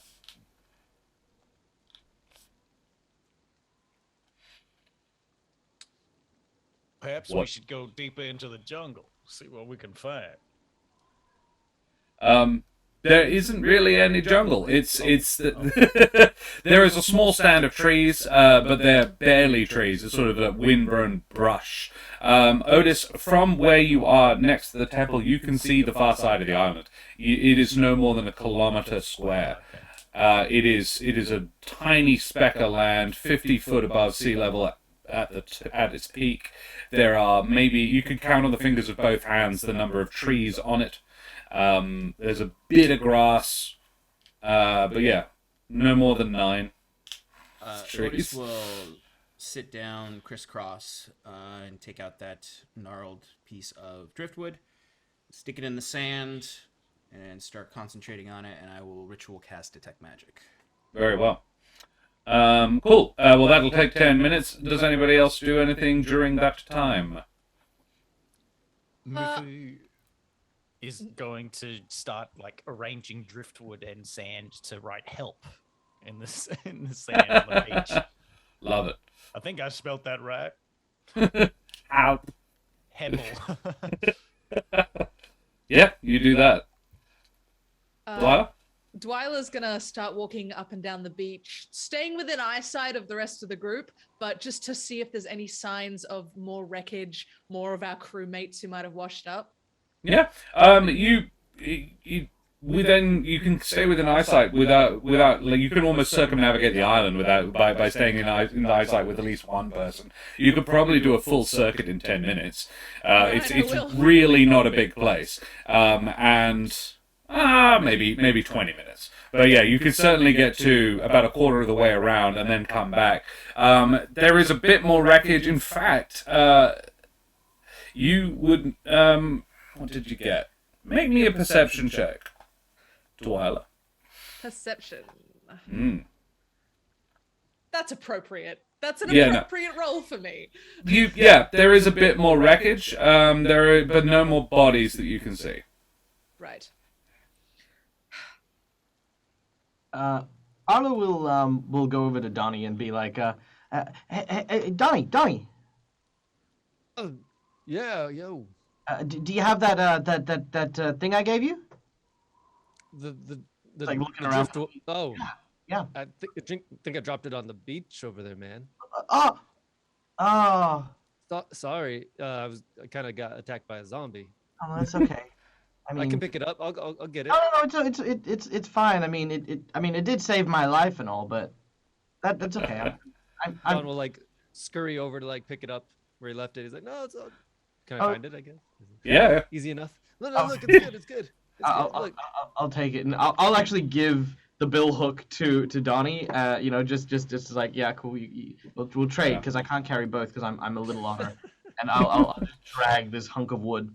What I'd like to do as well is with this piece of wood, I kind of want to use it like a a bodyboard.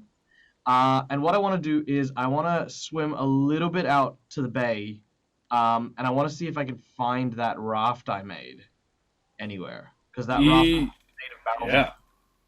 Cool. Do that. Make a perception check.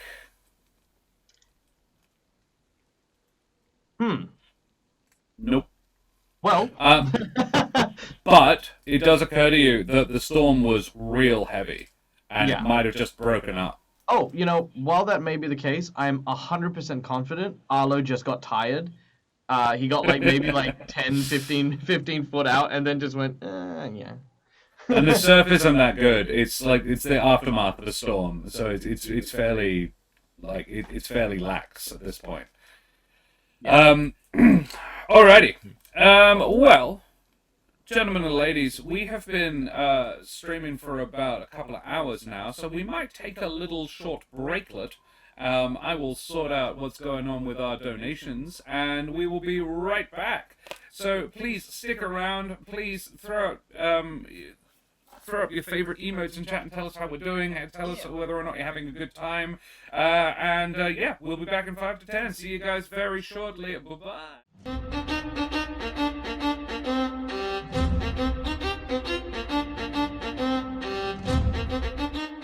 Greetings, welcome back, ladies and gentlemen, to CorsairsCove.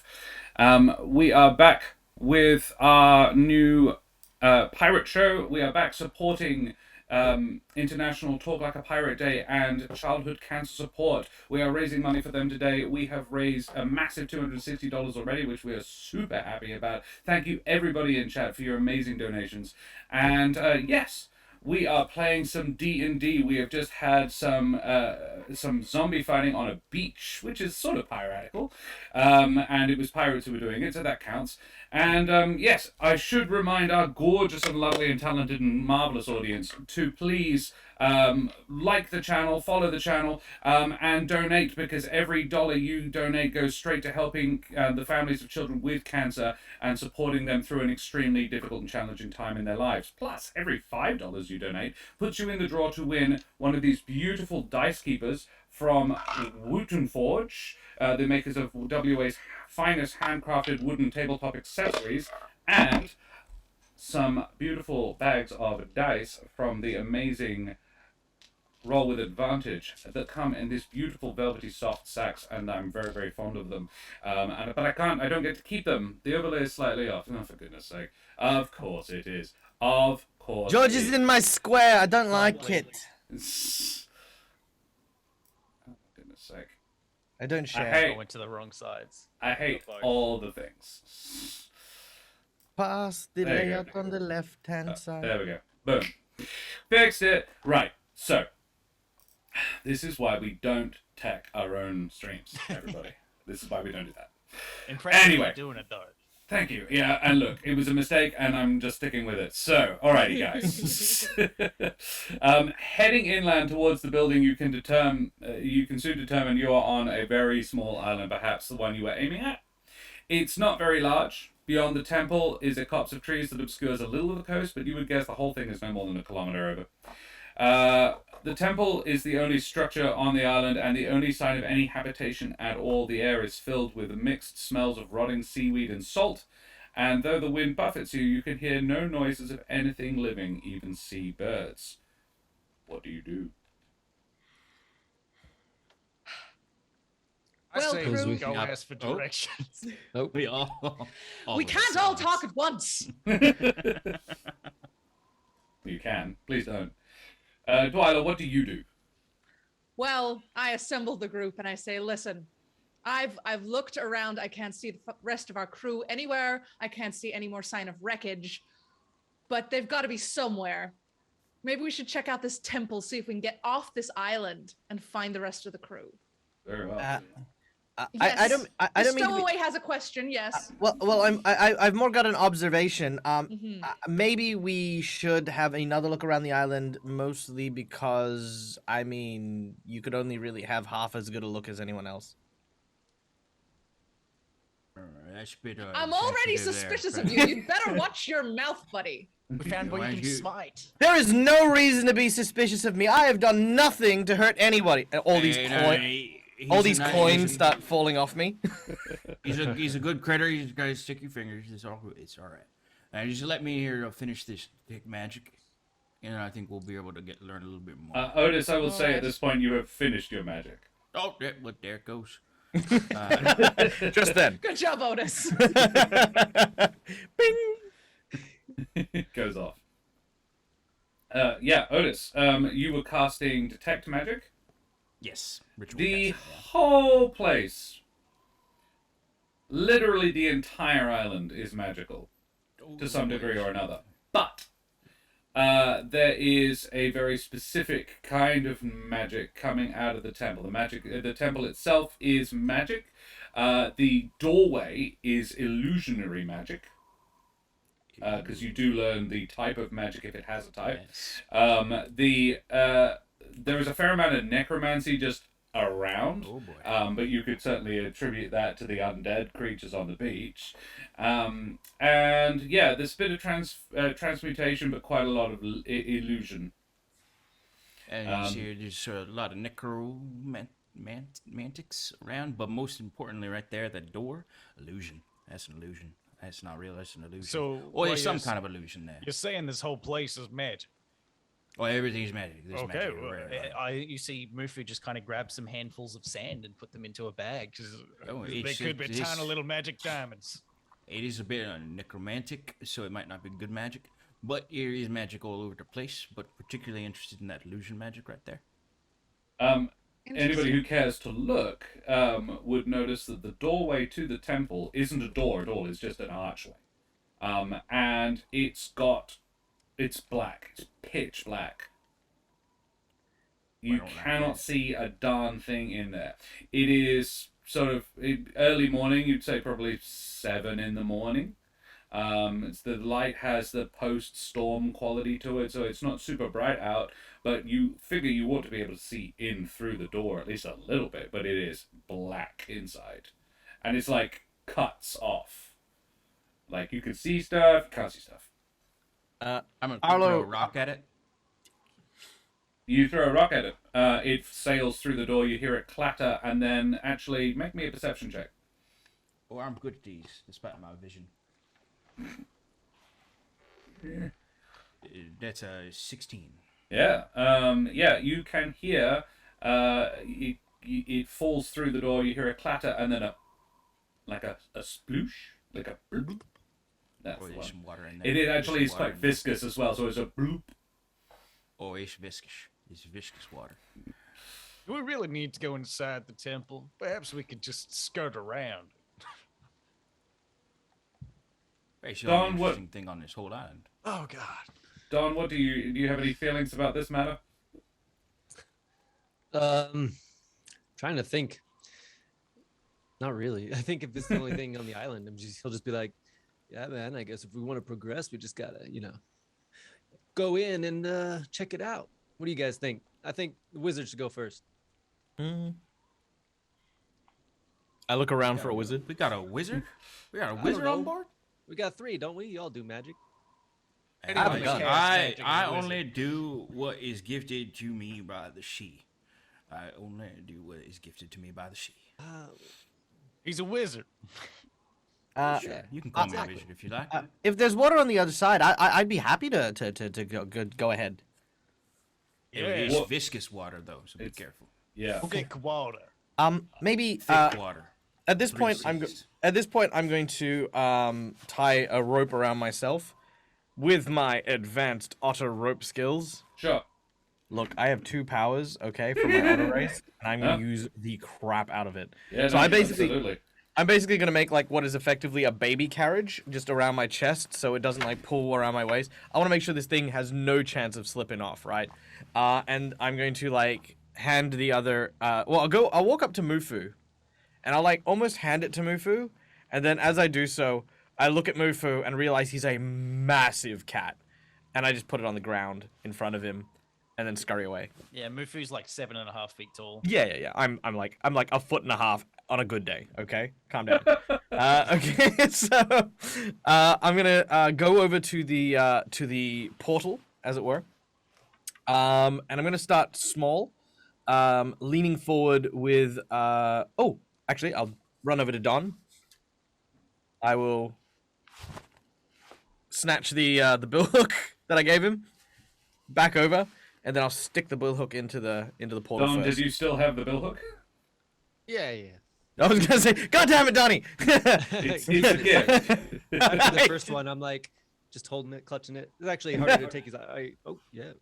Sure. All right, and I'll poke it in first just to see if I can poke it in and come back out. It explodes. No, it doesn't. Nothing happens. Okay, I'll then give it back to Donnie, and then I'll go in. Yeah. Inside, it's really quite bright. It's My eyes. not like oh god, but yeah, it's a bright sunny day. Inside, the interior of the temple is covered. The interior of the temple is perhaps not what you were expecting. From the outside, it's square. Want to be clear. The interior is circular. At its center is a large bowl, perhaps 40 feet across, filled with a dark red liquid. Emerging from the bowl at the far end, from the door, is an altar with a few items on it. Beyond this is a flagstone pathway, you have a circle in the middle, then beyond that is a flagstone pathway that goes fully around it. And then there's a doorway down here and a bit that sticks out there. Then beyond the pathway there is bookshelves all the way around. Except for a small pathway at the top, which leads to a staircase that goes all the way around and down. Underneath where the doorway comes through and continues on down underneath and goes down about 30 feet and passes under itself. and it is so lined with unlit braziers. Do I see Sorry. the rock anywhere? Yeah, no, you don't. Huh. The pond, the giant pool in the middle is full of a reddish liquid. And you heard a bloop noise. So I can't see what's in the liquid. It's like the thick, liquid so- is it's not see through. It's not Okay, so transparent. Yeah, it's Okay, okay. thick wood. Thick. Yeah, it's a thick boy. Well, I don't know how you'd want to play this if you wanted to. I would like, if possible, to use Mage Hand, which I use in the form of a bullet. Somehow, it's basically this Sure. tiny little bullet with these tiny little claw hands. Okay. And I'm gonna fire it into the water, and I'm gonna see if I can like find the rock and like sort of lift it out. I don't think you can feel with the hand though. So yeah, it'd be sort of guesswork. Okay. So I will Yeah. say it's got a very high AC, but you can make an attack roll for it. Because it's guesswork. 18. I'm afraid you do not find it. Okay. That's fine. I'll pop my head back out and say to the others, yeah, it looks clear. There's a pool of what I can only imagine is blood. There's several items on an altar, but don't let the blood pool fool you. It's actually quite pretty in there, though it's round instead of square. I want to see. And I'm going to go Hey, over let and me go in in. there. Dwyla, Don, do you go inside? Yeah, I'm going in. You do that. You go inside. Otis, sorry. I'm just gonna say my detect magic is still going. Yep. For 10 minutes. Absolutely. You go inside. It's a circular room. It's got a large bowl. It's sort of set into the floor at its center, perhaps 40 feet across. I would say, Otis, that you notice. That was not deliberate. I enjoy that. That you notice with your detect magic still going and your high perception from before, this room is larger than the building. No. There's fucking wizards in here. He's much bigger. Much bigger than it was outside. Oh, The you building know this itself too, was right? about 40 feet wide. The temple, like the columns were a bit wider than that, but the actual building in the center of it was about 40 feet wide and square. The bowl itself is 40 feet across. Then there is the walkway around it, then the bookshelves around that, and then the staircase around that, and then the walls. So the whole room is actually about 70 feet wide. The walkway is fairly narrow, as are the bookshelves, but all up, the room is comfortably 70 feet wide and circular. There is also a hole in the roof above the pool, and it's showing the sunlight through, and it's a really lovely day out there. What are the items on the table? You head over to the altar. On the altar, there is some stubs from some candles, a knife. It's a really nasty looking knife, like it's got loads of unnecessary spiky bits. A skull, and a feather. And I would say that you would know this from being a sort of a hunting person, the skeletal remains of a deer. Okay. Is And there it looks like someone's drawn a pentagram in salt. Oh. Is there any indication as to what sort of temple it is, like what god it's in dedication for? There is no obvious. Please make me a religion check, because you're a paladin. You would actually know stuff about religion theoretically. Theoretically. Theoretically, no, not so much. There is no obvious indications of this. Otis, you could also make that check with your cleric skills. I'm not good at that. I only see. Paratus, not so much. Yeah, there is. Well, the trick of it is there actually isn't any obvious indications of who this might be a temple to.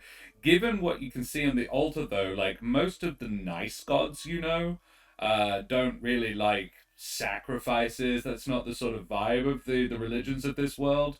So it's you feel like probably not a god's temple. However, you do notice that the bookshelves are full of books on a variety of different subjects, so you could investigate that. But just from looking around, there is no obvious indications. By coincidence, it's not a temple to my patron, is it? It is definitely not. Okay. You would feel that, presumably, from being a warlock. You would feel. Yeah, whether I or not imagine so. Yeah. It is. It is not one to the. It basically Cthulhu, but not. Yeah, basically. Yeah. Dagon specifically. Dagon, right. Well, if we're playing that.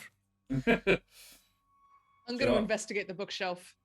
Very well. Mufu, what do you do? Make me an investigation check, Dwyla. Mufu looks around at everything and says, "Well, it doesn't take a genius to work this out." And he grabs one of the books and throws it into the bloody pool. All right. Yeah, Dwyla and Mufu. Don, what are you doing? I was probably going to investigate the pool a little bit more, not actually touch it or anything, but just Very well. look around, see if I can Don, see shapes or anything. You can make me an investigation check as well. Dwyla and Mufu, please make me dex saves. Oh, no. Jesus.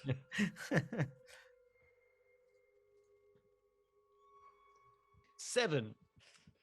15. Mufu, you take. All right. Unless, It'll be- would this work for my danger sense? Does this count as like a trap Oh, I it can would, see? it would definitely. It's not actually a trap you can see until it happens. enough. McBluff, you're in chat. McBluff, would you type into chat ! Roll D10, D space 10. Sorry, roll space 10. ! Roll space 10 in chat, please. That will roll me a D10. I will times it by 3 because I want 3 D10s. So it could be bad or it could be really good, there, George. And that's how much damage Make you it take. good, please. Yeah. Oh. That is how much damage you take from the enormous and very spiky, unnecessarily spiky blade that sort of shinks out from the about chest height on you of the, which is why Dwyla was fine. It just goes straight over Dwyla's head, it just takes a massive chunk out of your chest. If not, anybody else in chat is welcome to make that check instead of McBluff if they are not currently paying attention. That a very nasty gash, it cuts you open as you remove that book from the shelf. Dwyla, you can now make the investigation check of 9. George. They're good? George, you take 30 points of damage. I should have waited. I love that you roll your own damage. Ouch! Oh, my innards are outwards. Whoops. Yeah. Yep. Cool. Great. The investigation check. So Dwyla, you find several references to I'm not gonna kill him with traps. You find several references to a being known as Shilgatar. Shilgatar. In the books, which you presumably continue reading after Mufu has received a nasty gash. You would notice, Dwyla, that Mufu trod on a flagstone that's slightly depressed. So you can point that out if you like. Don, you notice, you think looking at the stuff, it might be blood, but if it is, it's congealed. Like it's thicker than blood. Blood is a fairly runny substance. Mufu's a chunky boy. He'll be fine. They're level 8s. Does it smell like blood, like iron? It definitely does smell like. It smells like blood, but it doesn't smell like. It doesn't smell like your blood. Oh, okay. It smells like humanoid, or like mammalian blood. You'll definitely be smelling a bit of leonine blood. Yeah, there's a little bit of leonine blood, but something's been done to it. Okay, I'll share that with the wizards, plural. Yeah. It's nasty. Mufu Something's throwing been a done to book. this, blood. Yeah, throwing a book into the blood just creates a splash. Nothing else happens, I'm afraid. Fair enough. Standing close to it, do I see anything like when it splashes and parts? Is there anything under? It's not particularly deep. The book is is underneath it, but you see it hit spine on, so the book is probably like a decent sized tome. It falls to its side and is submerged, but when it hits the bottom, it was actually it's really quite shallow. It's probably a foot deep, even in its center. It would be hard to guess the shape of it because it is opaque. But yeah, you can tell that it's not a very deep pool.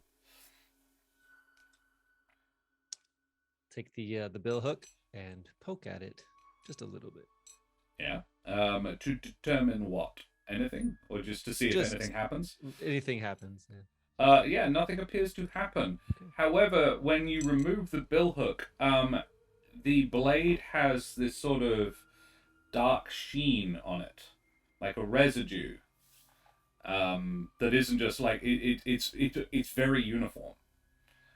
Not just like the blood is sticking to it. There is like it has almost changed the blade a bit.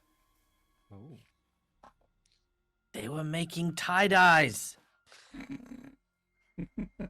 I knew it. Whilst I'm like against the wall in the corner holding my stomach, I'm like, somebody try dipping that dagger into it. Oh. Before we touch the clearly sacrificial altar to an evil god, Arlo will make his way towards the edge of the room. Now Arlo up until this point has been insisting that he's not a wizard or a spellcaster. He's had magic bullets. He kind of looks directly at Don, to whom he has said this to, and he kind of almost immediately sheds that illusion and just casts Spider Climb, and then climbs up the wall. Just he looks at because he can't figure out a way to pretend like he's using magic with his gun and walk up the wall. So he's just like, no. And he touches his legs. If you like, I'm happy to flavor it that you use your gun like a grappling hook. Oh yeah, yo, sweet, yeah, aha, poof. All right, so I'm gonna scale the wall, and what I'd like to do is I'd like to try and go through the opening in the ceiling leading outside. Yes, you do that. You climb up through the opening in the ceiling, and you feel like you pass through it, and then gravity inverts itself, and you are looking down at the hole that you just climbed through. And you guys see this otter go through, and then out of the other side of the hole, he crawls back through. Ah. Wizard. I can get this. It's like that way, and then yeah. I'm so confused. Okay. Okay. So we appear to be in some sort of pocket dimension, and well, we can get out if we want to, but I feel like if we want to get off this island, we're gonna have to start doing things. Now, I'm far too pretty to die. So, my suggestion is the following.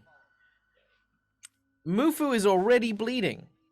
Yeah. What happens if we put more of that blood in the blood thing?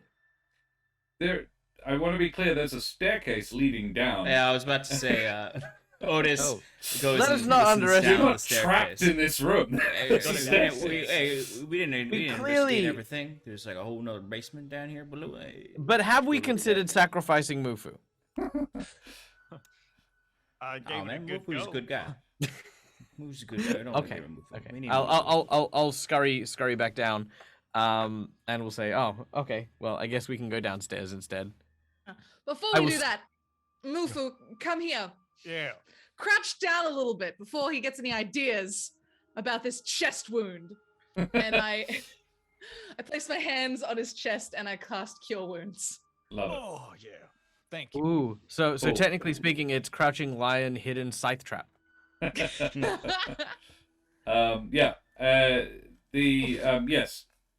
The arterial nature of the blood flowing from your chest reduces to a trickle as you get 4 better. Yay. You, as a paladin, you do have lay on hands, Rachel. I could do that, but... Not wasting it yet. Yeah. That's true, yeah. He's only the barbarian, he can take it. Also, in case it's not clear, when he climbs down, Arlo will then immediately sleight of hand the items on the table. Very well. Yeah, Arlo does that, including the skeleton or not the skeleton. How many pieces is a complete skeleton? It's a pretty big skeleton. It's like a full-size deer. Is there? Okay, so okay, I'll probably take the skull. Yeah. Okay. Yeah. Yeah. There is also a skull of a humanoid, as well, like a separate skull. There are two skulls. I'll take that one too. Yeah. Yeah. How big are you? I am Very half. small. I am a little shorter than a halfling. Okay, so gnomish size. Let me just double check here. Size. I am 2 foot. between 3. Yeah, I'm between 3 and 4 feet tall, Okay. and about yeah. 30 pounds. So yeah, two skulls wouldn't leave you encumbered. Yeah. Alrighty. Yeah, you do that. There's some candles. You take the wicked-looking knife, like very unpleasant-looking knife. And actually, can you make me a religion check, please, Arlo? Does anybody else want to do anything in the fun room before you head downstairs? 17. Yeah, this is definitely not to a god. Your god would tell you that this is not. This is a demon thing. Ah. Yeah, I'll tell the others that. Demon knife. Found a demon knife. Nice. It's for demons. Hey, everybody, get over. Come over here before we go down those stairs, and line up around me. All right, I'm just gonna start. Right, and I'm gonna throw some. I have a little flask, and I'm just gonna be splashing everyone with salt water. I'm gonna cast Pass Without a Trace. Just be quiet when we go down here. We don't want to get caught by no demon worshippers. All right. Thank you. Valid point. But, Good thinking. All right, everybody gets plus 10 to their stealth checks. Stealth checks. Very well. You head down the staircase together. And Don, I want to make sure. Is there anything else you want to do up here? You know, you've got your bill hook is now covered in a stuff. No, I'm ready to go downstairs. I'm just curious. I want to try and cut something, but not them. So I just holding on. to There's a something. few other things here that you could cut. Like you could take a book off a shelf and cut it up a bit if you fancied it. I saw what happened when people try to take books off. Fair enough. Alrighty. Yeah, you do that. So, you all make stealth checks if you are going to be moving super stealthily down the stairs. Might as well try. Yeah, sure. It's a 26. 36. Yeah, you're adding 10 to all of these, so you are extremely stealthy kid. Even Mufu is a 13, which is still not a bad stealth check. Nat 1. Yeah. Yeah, but balance out. I tend to do stealth checks as a party, and the average here is Okay. well over 20. So yeah, you're all good. There's a 22, a 25, a 36, a 27. Yeah, you're all doing fairly good. Even the 13 is balanced out. You are Complaining super the quiet. whole time. Oh god. Yeah. It's probably just the dripping of the blood on the floor. It was like there's someone leaking around here. And Water, as the you splashes. walk down the stairs. You walk down underneath where you started, so the staircase goes all the way down and around. You walk underneath that. You pass through sort of this doorway, and you come out into another room, very distressingly similar to the room that you just left. The only difference is that there is a staircase leading down from above that continues on down in the way that it did before.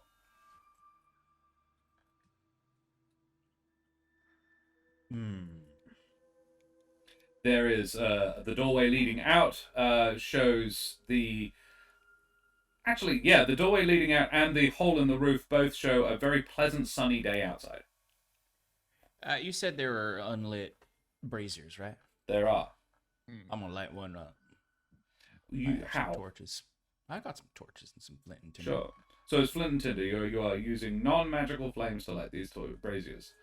Yes, yes, non-magic. You do that. Yeah, you light the braziers. You light just one or just all of them? I light one at first to see if anything happens. It doesn't appear to. Alright, I go up to another one and I'm gonna try to use some magic fire in it, and I'll cast Sacred Flame in it. Very well. Yeah, you light it with Sacred Flame, and all of the braziers light. Uh-oh. And as you Roof do gets that, close to the ground. and as you do that, the quality of the light coming through the ceiling and through the door changes to the early morning light, post-storm light that you saw before. I see now. It's good. Illusions. You got to get rid of them. Usually, is with these little. And you fires. also find yourselves standing on the staircase. Like I presume you'd stopped about halfway down. You are now halfway down, but the room is above you rather than below you. Sort of the everything sort of shifts, and you are back in the room that you were in the first time. There is no second floor staircase. It is just you are halfway down. And I'll say that your detect magic is just about ending now, but you would be able to tell that the major illusion magic that was working in here is now stopped. Hey. I think we can continue down now, and there will be a new room or something different, because the illusion is gone. Yeah. So Okay. do you proceed? Hello, Yeah, Phoenixy definitely. Wacky. Welcome. Thank you so much for joining us. Phoenixy Wacky will be playing in our next game, ladies and gentlemen. So yes, stay tuned for Phoenixy Wacky and the dreaded GM and AJ Winters and a few of our other friends coming to play with us this afternoon. How exciting! So yes, you are I'd like to proceeding keep to. an eye out for traps. You do that. Smart. Make me a perception check for traps. I'm pretty good at this. That's a good old 25. Very well. Yeah, you look for traps. You do not perceive any traps. Describe what manner of traps you are looking for. I'm mainly looking for Need some ideas. holes in the walls, suspicious rocks. Yeah, you do not see Untoward ropes. physical traps. Yeah. You do not see any physical traps on your way down the stairs. Do you proceed? Yeah. Try it again. You pass through the doorway. Well done. Once through the door, you emerge blinking into a dry and deserted place. It seems to be a large crater, surrounded by high rocky walls on all sides. You have emerged from a doorway in one of these rock walls. The sun is bright and directly above you, and it's very hot here. The crater is about 150 feet wide and roughly circular. In its center, you can just make out 6 stone plinths in a rough circle around a 7th in the middle. They're all exactly the same, except for their positioning. And yeah, there is the doorway that you just came through. I would say that you could choose to not go through it. You can open it up and see what's through without passing through it. I'm not going to railroad you, but yeah, you are standing at the bottom of the staircase, looking out into this place that is like a deserted crater.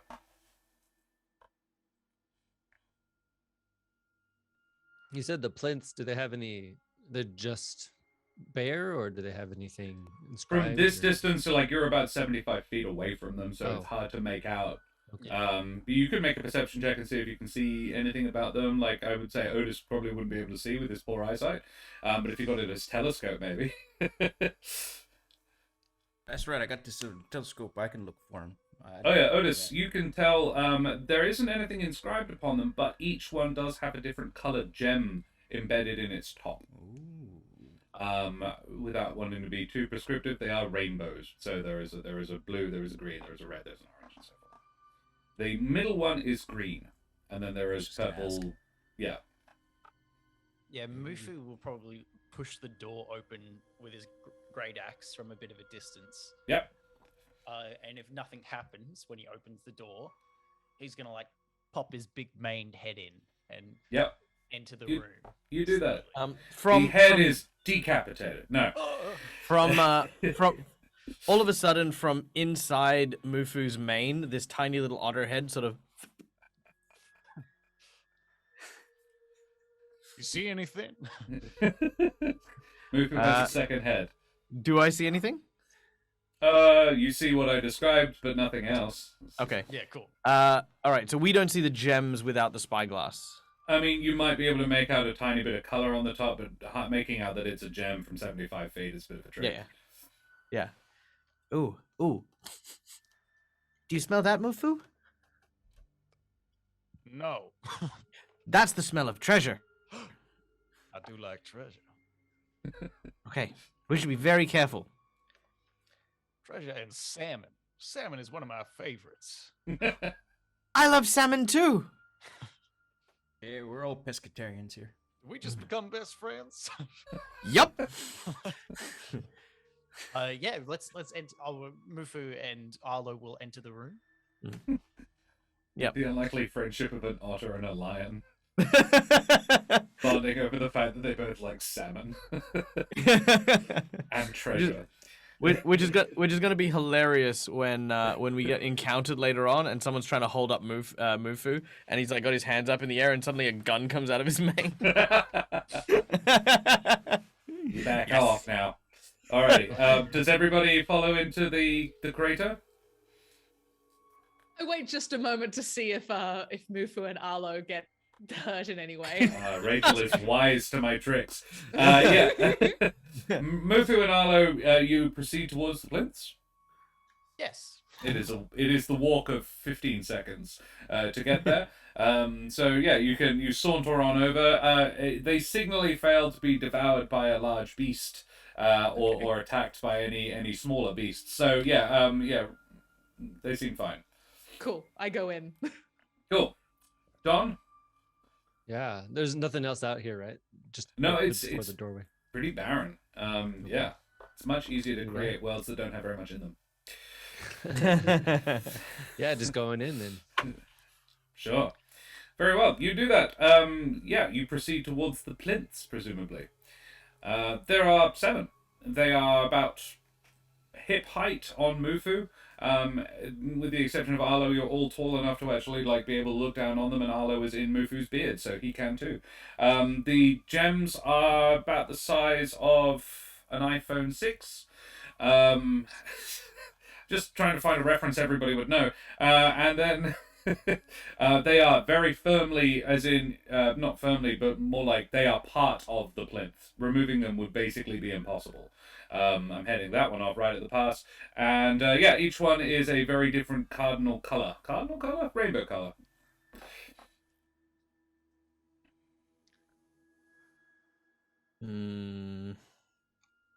What to proceed with?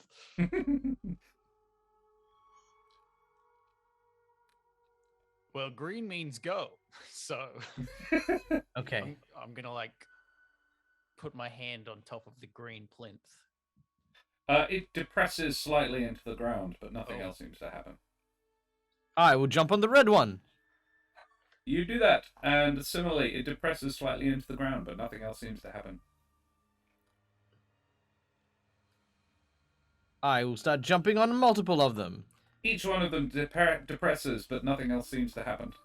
Red, yellow, green, and blue, and I just. It's an acrobatic feat, but you do that. Yeah, and it's in that kind of arcing hop that you know, otters do. Yeah, as he's. I have a vivid mental image. It's genuinely charming. Good. Arlo then stands up and sort of scratches his whiskers and says, "I got no idea, guys." Are you standing on one of them? Yeah. Let's say that I'm standing on. Hold on. Let me roll a d8 real quick. I'm standing on. What's the 4th color of the rainbow? I want to say orange. No, that's number 2. Green. Green. Yep, I'm on the middle one. Yep, you're on the middle one. Got nothing. It depresses slightly, but otherwise, yeah. What color is the one in the center? Green. The one that Arlo's that's the one. Oh, sorry, that's the one you just said. Hello. I'll take the bill hook, and looks like something fun to cut or use on. I don't know. Just randomly, whatever color. Purple, sure.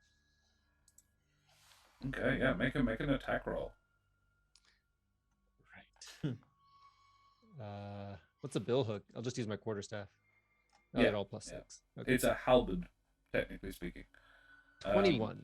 21. Yeah, you can use it as a quarterstaff though. Just one end's got a blade on it. Yeah. 21. Yeah, that's what happens. Yeah, sparks fly as the metal meets this stone. And a couple of sparks light off, and all of a sudden the blade at the tip of your billhook is burning. So it's on fire. It's not because of the interaction with the plinth. It's probably because of the blood. Okay. Ooh. Arlo, blood- your thing's on fire. Oh no, my stuff. It does not appear to be consuming it though. Okay. Oh. Ooh. Mechanically, this now does d6 of fire damage as well. Hell yeah.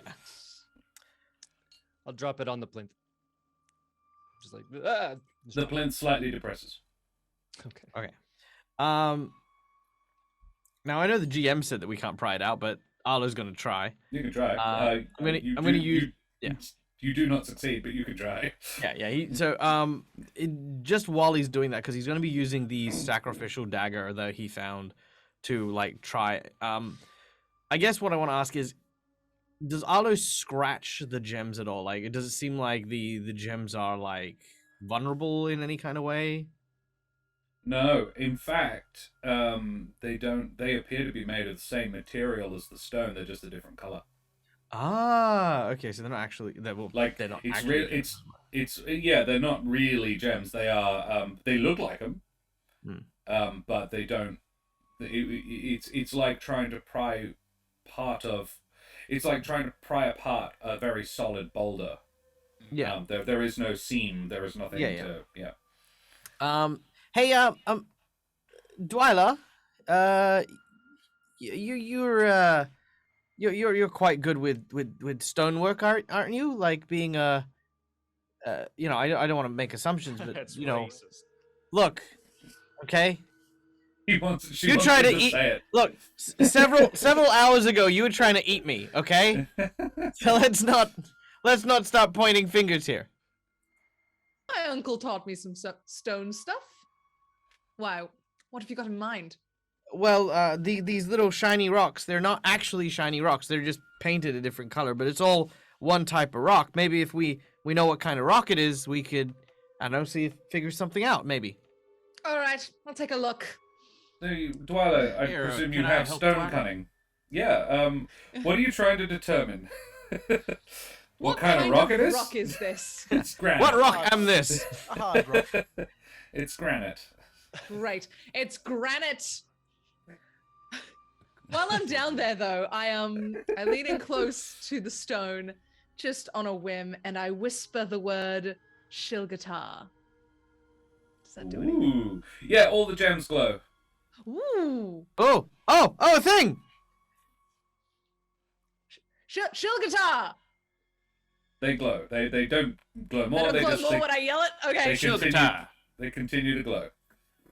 Okay, what are you saying? Oh, I was looking at the books upstairs, and Shilgatar. I saw several references to some sort of being named Shilgatar. Possibly that's what this is a temple for. Don, whenever the word Shilgatar is said, the flames burn a little brighter, and then they like it's like a pulse. Oh, demon stuff. Mm-hmm. Yeah. Mm-hmm. When we've depressed these plinths, have they immediately popped back up? Yeah, they pop back up again as soon as you stop putting any weight, like literally any weight on them at all. Like you lean the pole staff against it, it went down a little bit. Perhaps we should try getting them all depressed at once. So we'll talk about the current political climate. Are we, just quick step back. Are we trying to summon a demon? I'm not really sure. Are we? I'm not opposed to it. Oh. Well, I mean, look, demons might have treasure. They also might be able to get us off this island, deal with the devil. I can. Yeah. Okay. Swim. As soon as Don says that, Arlo's like, I don't think demons. Don't let the mammals know. Be cool. If they start to starve, we can just swim off. Okay, just don't let them. We need to give them hope. Okay. Demons. All right. Then I'll help start just putting whatever random objects, trying to get depressed all the. Yeah, I'll lay my great axe on one and spread out and putting whatever on. So you put your great axe on one, you put the pole staff on one. You could probably do it mostly with sand. Like, you notice that a decent handful of sand is enough to set one of these off. Did somebody take pockets full of sand? Yeah, I've got quite a lot of sand. You're also standing on more sand. This is a sandy crater. Yeah, good. I want to keep my sand, and I'll. Yeah, use your sand. Magical. This is my sand. There is much like it, but this stuff is mine. This particular sand, for example, but not my sand. Small magical diamonds, more like. All right. I'm just gonna keep standing on the middle one. Very well. Cool. Everybody else, do you stand on or near or with any of the other plinths as this is being performed? Oh, I'm gonna stand outside of the circle of plinths. Very well. You do that. Dwyla? I'm pressing down on the blue one, but I'm outside the circle. Very well.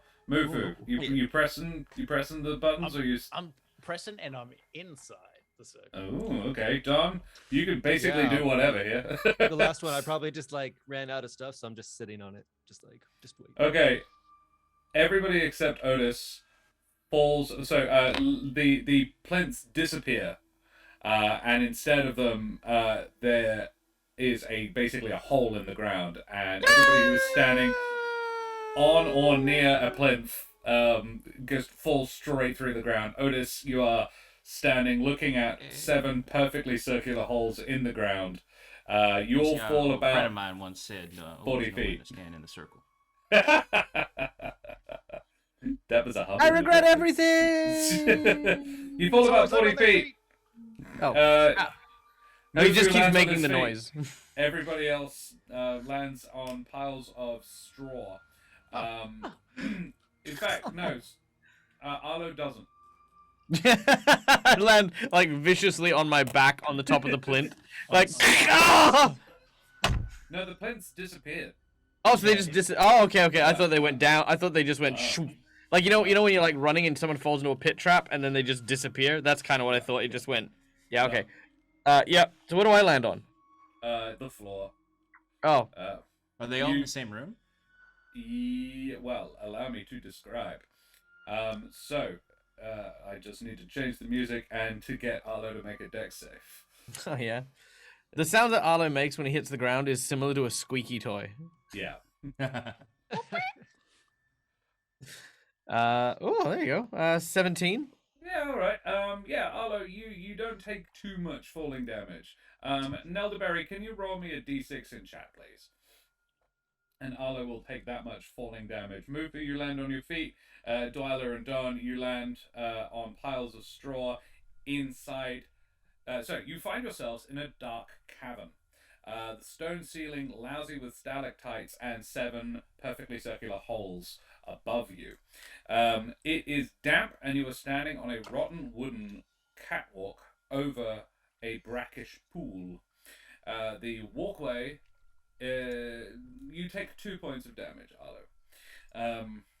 The walkway continues down the cavern and around a bend. The only light is provided by a couple of lit torches, the faint glow of daylight from further up the cavern, and the very bright light coming through the ceiling. You can see Otis like looking in. Interestingly, Arlo, you are standing in the center of a ring of 6 cages, and Dwyla, Mufu, and Don are in 3 of those 6 cages. Ha! Did that bill hook fall through too? Yes, it's in one of the other cages. Okay. And the straw that it's lying in is slowly catching on fire. Mufu, your great axe is also in a different cage. Okay. Oh my god. All right. And now there's a big old pile of sand in the other one. Okay. Somebody save him. I'm gonna go. Can I? I mean, okay. So one of the tricks that that the otters have is they have a narrow body, which, as mentioned, as long as I can fit my head through, I can get in. Can I squeeze in and retrieve the axe and the bill hook before the bill hook sets fire to everything? Yes, I will allow this. Yeah. Okay. So I'm just gonna start like while these guys are like stuck in cages, just. And just ducking in and out of these cages. Otis, what do? You are not there. You can see it all. But yeah, what do you do? Standing at the top going, See, an old friend of mine told me to be careful to stand inside or outside of the circle. So the cages they're in, are they like continuous cages from the hole, or they just fall into cages? Yeah, they fall into cages. Okay, cool. The cages are 15 feet high. Be difficult to climb out of them, but they don't have roofs. Yeah. Oh, okay. Actually, I would still have spider climb active. So I'll say to Otis, Otis. Oh yeah. What do you need? The others. I hand you some rope. Can you get the other otters to like pull things? Oh yeah, they can pull things. They're not too strong though, but they can do a little bit of pulling. Oh yeah, okay. You hang on to this, and I'll again, grappling hook, up the 15-foot, and I'll catch that. And I'll lower down the rope to the first person in the cage. Yeah, sure. Dwyla, you have a rope lowered down to you to get you out of the cage. I love that this is how you solve this problem. There was a lever. There's no time for levers. Like, Dwyla, you might have noticed that like no more than 20 feet down the catwalk, there is a lever that is clearly linked by a rope to all of the cages. But no, this is great. I love it. So I'm going to say that that Otis and Arlo haul Mufu, Don, and Dwyla out of the cages and back down onto the catwalk, or up to the crater. Probably just the catwalk. Yeah. But after we pull them all onto the catwalk, Arlo gives Otis like this very, very soft, plushy high five. Cute. Well, Otis will climb down because Otis was still up there this whole time. Yeah. So that they high five and then Otis climbs down. Cool. Yeah, you are now standing on a catwalk above it's a shallow lagoon pool sort of thing, a cave with water. You can hear the sea a ways off. But yeah, you're clearly in a sea cave. Right.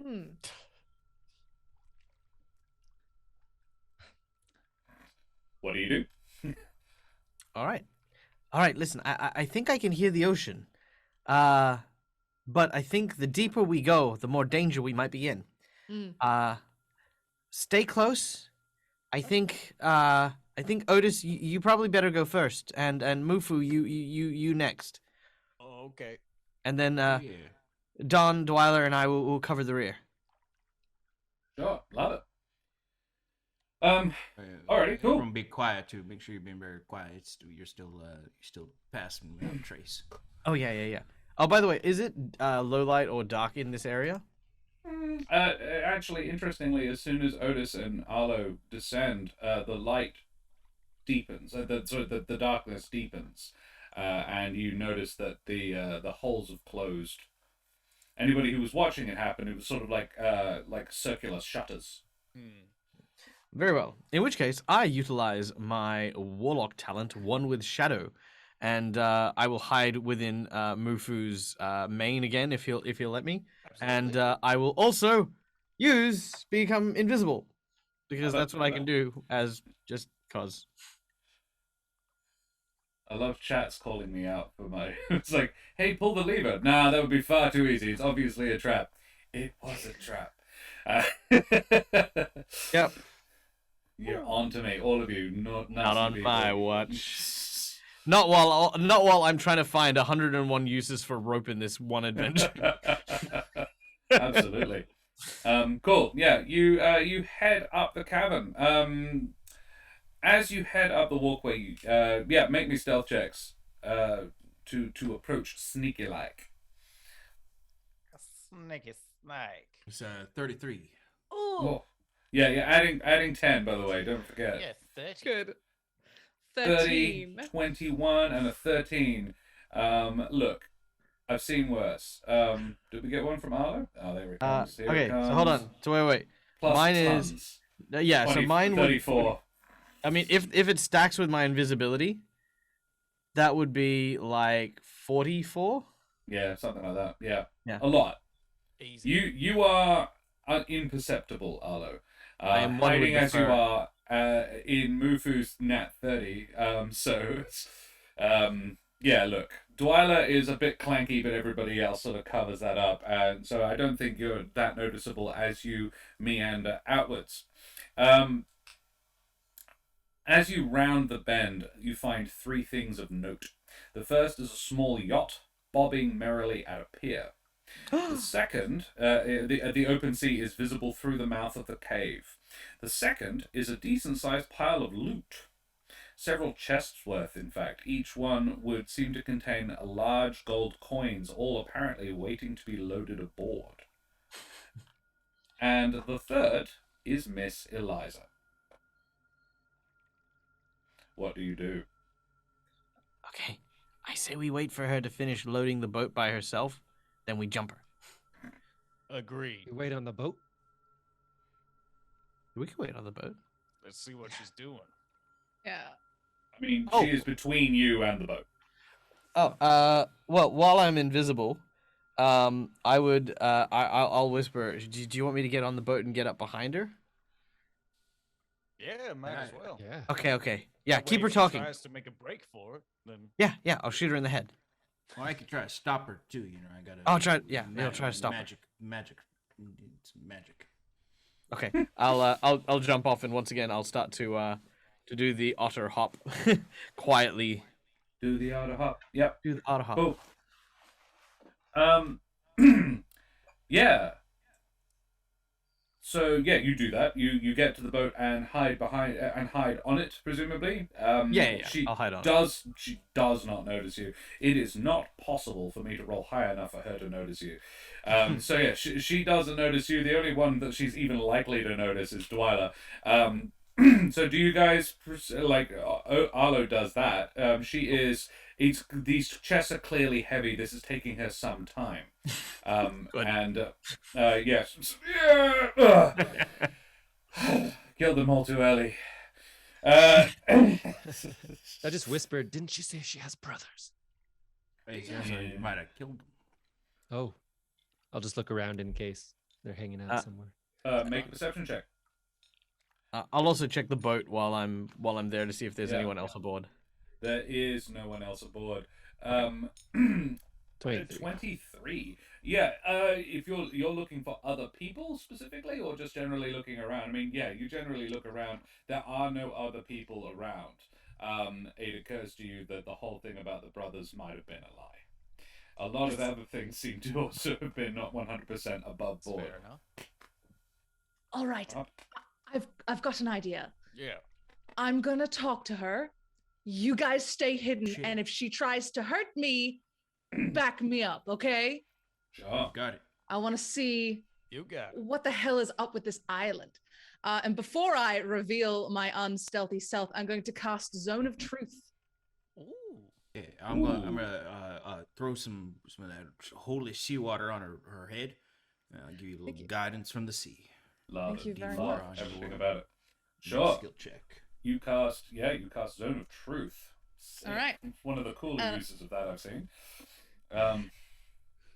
I emerge from the shadows and I say, "Oh, hello! We finally found you." Yes. She turns. Oh, that would be why that didn't work. Hi. How are ya? Oh, I'm not bad. Not bad. Are you all I'm right? so glad there was you that big survived. storm. Mm-hmm. Likewise. What's the range on Zone of Truth? Remind me. I think it's 15 feet, and I'm How gonna close- You getting within that? I'm gonna get within 15 feet. Yep. Yeah, I would say you get within 15 feet just as she says, "I'm so upset that you're alive," Are you just and she goes, hoping we die in that storm? Were ya? and it's a wisdom save, yeah. Is it? Let me- Charisma. Charisma save. Charisma. Ooh. All right, let's see.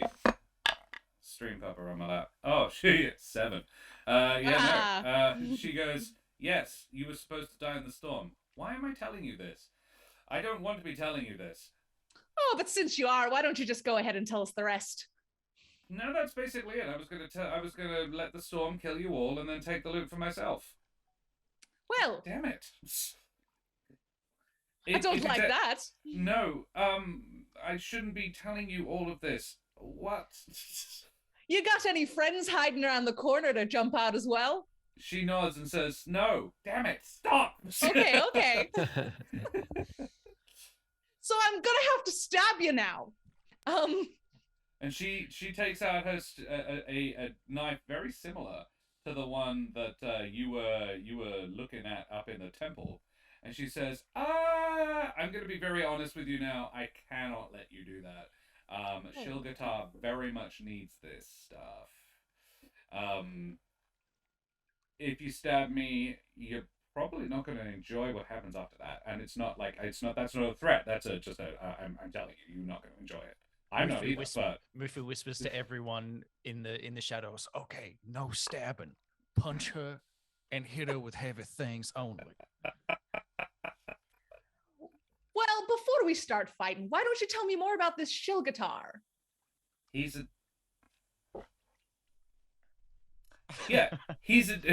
like actively, she begins to and then goes, no, I could just not speak. Then I don't have to tell lies or truths.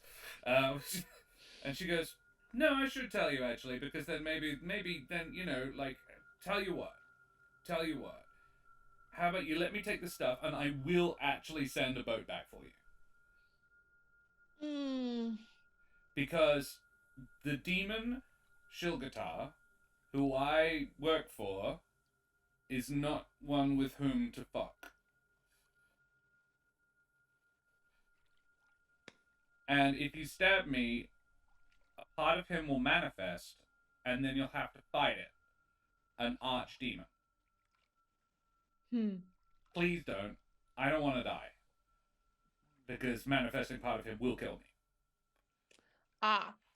Well, but you it'll don't want probably to die. also kill you. Okay. You make a convincing argument. Whereas... You want to die? I don't want to die. How about this? We take the loot and leave, and you find some other way off of this rock. But like, if I do that, he'll just manifest. If I agree to that, he will just manifest.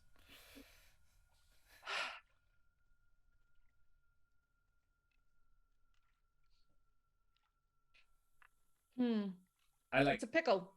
Yeah. How about like I have to be the one to take this off the island. Thanks for the lift. Sorry about your ship. I had nothing to do with the corpses on the beach. That's just the island. I didn't do that. That wasn't me. I didn't even know that happened. That was gross. Well done getting through all the stuff, by the way. That's it took me a little while, and I was told how to do it. Thank you very much. Look, so yeah, it's nice having this tete-a-tete. The captain's an ass, by the way. Your captain was a dickhead. Dwyer, right. you may share that opinion or not. It wasn't that bad. Yeah, he was rubbish in bed. Oh. And Burn, sister. she goes like, I promise. I actually absolutely promise. How about I take one of you with me? I'll like I might be able to pass that off, and they can send someone back for you. Yeah, you know what? I might have been on board with this plan had you not tried to get us all killed earlier. Dang it.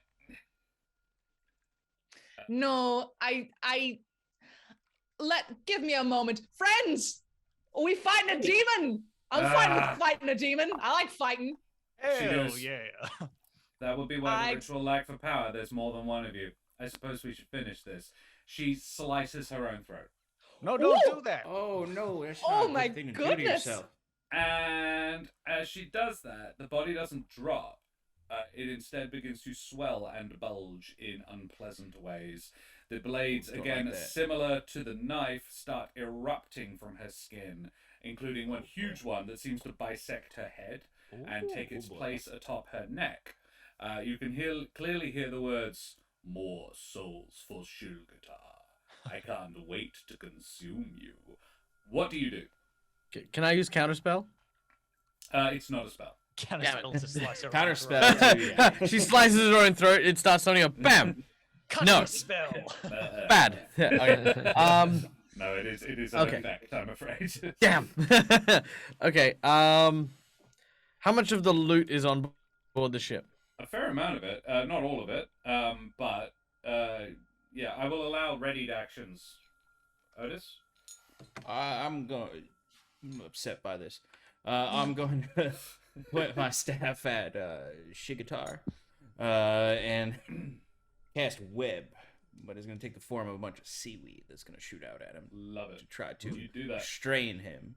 It's a DC 15 Dex check. Oh, wow. I got 14. He is officially restrained by seaweed. Nice. He is restrained by seaweed. Yeah, what do other people do? You will have one action before combat commences. I'm gonna unmoor the boat. Fair. You use your mad rope skills to Mad unmoor rope the skills. Yes. Yeah. Dwyla, what do you do? Does protection from good and evil work against demons? They are fiends, so yeah, would do. Oh hell yeah, I'm casting that on me. Nice. Good call. Yeah, because you're right next to a real big one. Yep. It is a size class large. It is the size of an ogre. Goodness, and I'm gonna take a few. No, I'm not gonna step back. Fuck it. Everyone, grab a box and jump on. We can just sail off. See if he swims. I actually love this idea. Don, what do you do? Yeah, I was gonna say while Dwyla and Eliza were speaking, he was already on his way. He was sneaking over to the boat to get on. So I know it's not a stealth check or what. I was gonna say I know it's not the case, but I've always found it really funny that if we do this plan, that we are all on board, and then there's Donnie as a turtle, like very slowly, like wait up, guys. Shit, we left the turtle. What's funny is that like as a monk, I have 45. Yeah, right. That's the thing. I know it's not the case. You're actually faster than everyone. And can triple dash.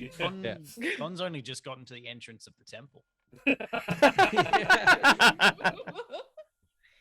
Yeah, cool. Mufu, what do you do? I think I'm gonna go into a wild soul rage. Heck. Which yes. when I roll that, let's have a look. I got a 2, which means I teleport up to 30 feet to an unoccupied space. You can see until my rage ends. You can use this effect again on each of my turns as a bonus action. So you see me pretty much go. Ah! And I just go teleport and I appear on the boat. And I'm like, yeah, I'm ready for it. Hold down, baby. I love that you could theoretically just teleport back and forth between the boat and the shore, getting more loot. Oh my Yes. god, that's so true. Yeah. Yeah. Cool. Alrighty. Has everybody done what they want to do? Otis, sorry, Don. What you were just running, were you? Yeah, I was already off sneaking toward the boat, so Cool. And you're aiming to get on board the boat? yeah. Cool. Otis and Dwyla, you seem to be the only ones not on board with this plan. So we will roll for initiative. All right. Thanks, Chill Guitar. Nice meeting you. Bye. Okay, thanks, bye. Okay, thanks. Bye. Oof, lots of 20. initiative. 23, 5. So we have a Dwyla got a 5. That's about right. Otis got a 23. That's good. Dwyla is nearest to the boat. Don is pretty much on the boat at this point if he wants to be. Mufu is on the boat, as is Arlo got a 8. 8.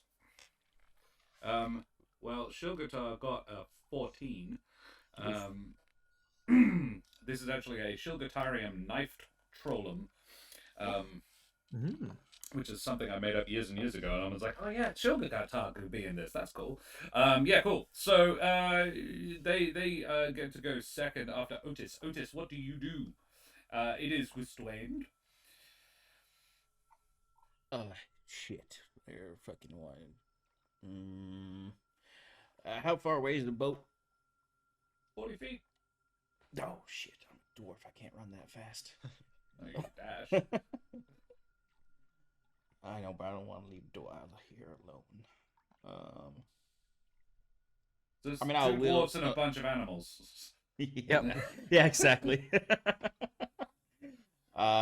I'm gonna use my full 30 feet to get closer to the boat. I'm not going to dash to the boat though. I'm gonna stay until Dwyla comes as well, and I will turn and pew pew some longbow shots at this big ol' demon. All right, lay on some That's damage. a 19 to hit. It does hit. All right, that's gonna be a lovely 5 points of normal damage. Sure. And then 6 points of magical otter damage, and then 4 points of magical favored foe damage, for a total of 10 magic damage and 5 plain damage, piercing. 15 all up. Very nice. And then I will attack. You do it again. Yeah.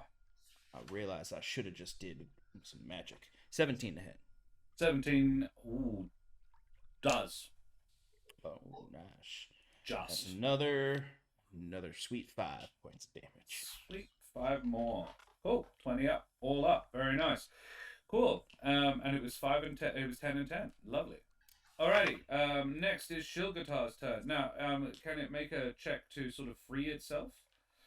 Yes, it has to use its action, and it can redo the save, essentially. Alright, it will redo the save with its action. Dexterity. It does not. That was worse. It got a 7. So it is still, it is roaring. Can it use its action to sort of cut itself free? Because that would probably be what it does. It is covered in knives. Can use its action to make a strength check against your spell DC. Yeah, so it could do a strength check to cut it, essentially, yeah. I mean, you can play it how you want. If this is I don't think it does. I think it's knives. like this. It's still sort of in the process of manifesting. I think it's still getting there, and it just doesn't have all of its knives in the right places to cut the seaweed free yet. Yeah. I think it's gonna try to do that, and fail to do so apparently. I forgot that I have advantage on attacks against it for that round. So, Dwyla, if you attack with you did advantage. hit both.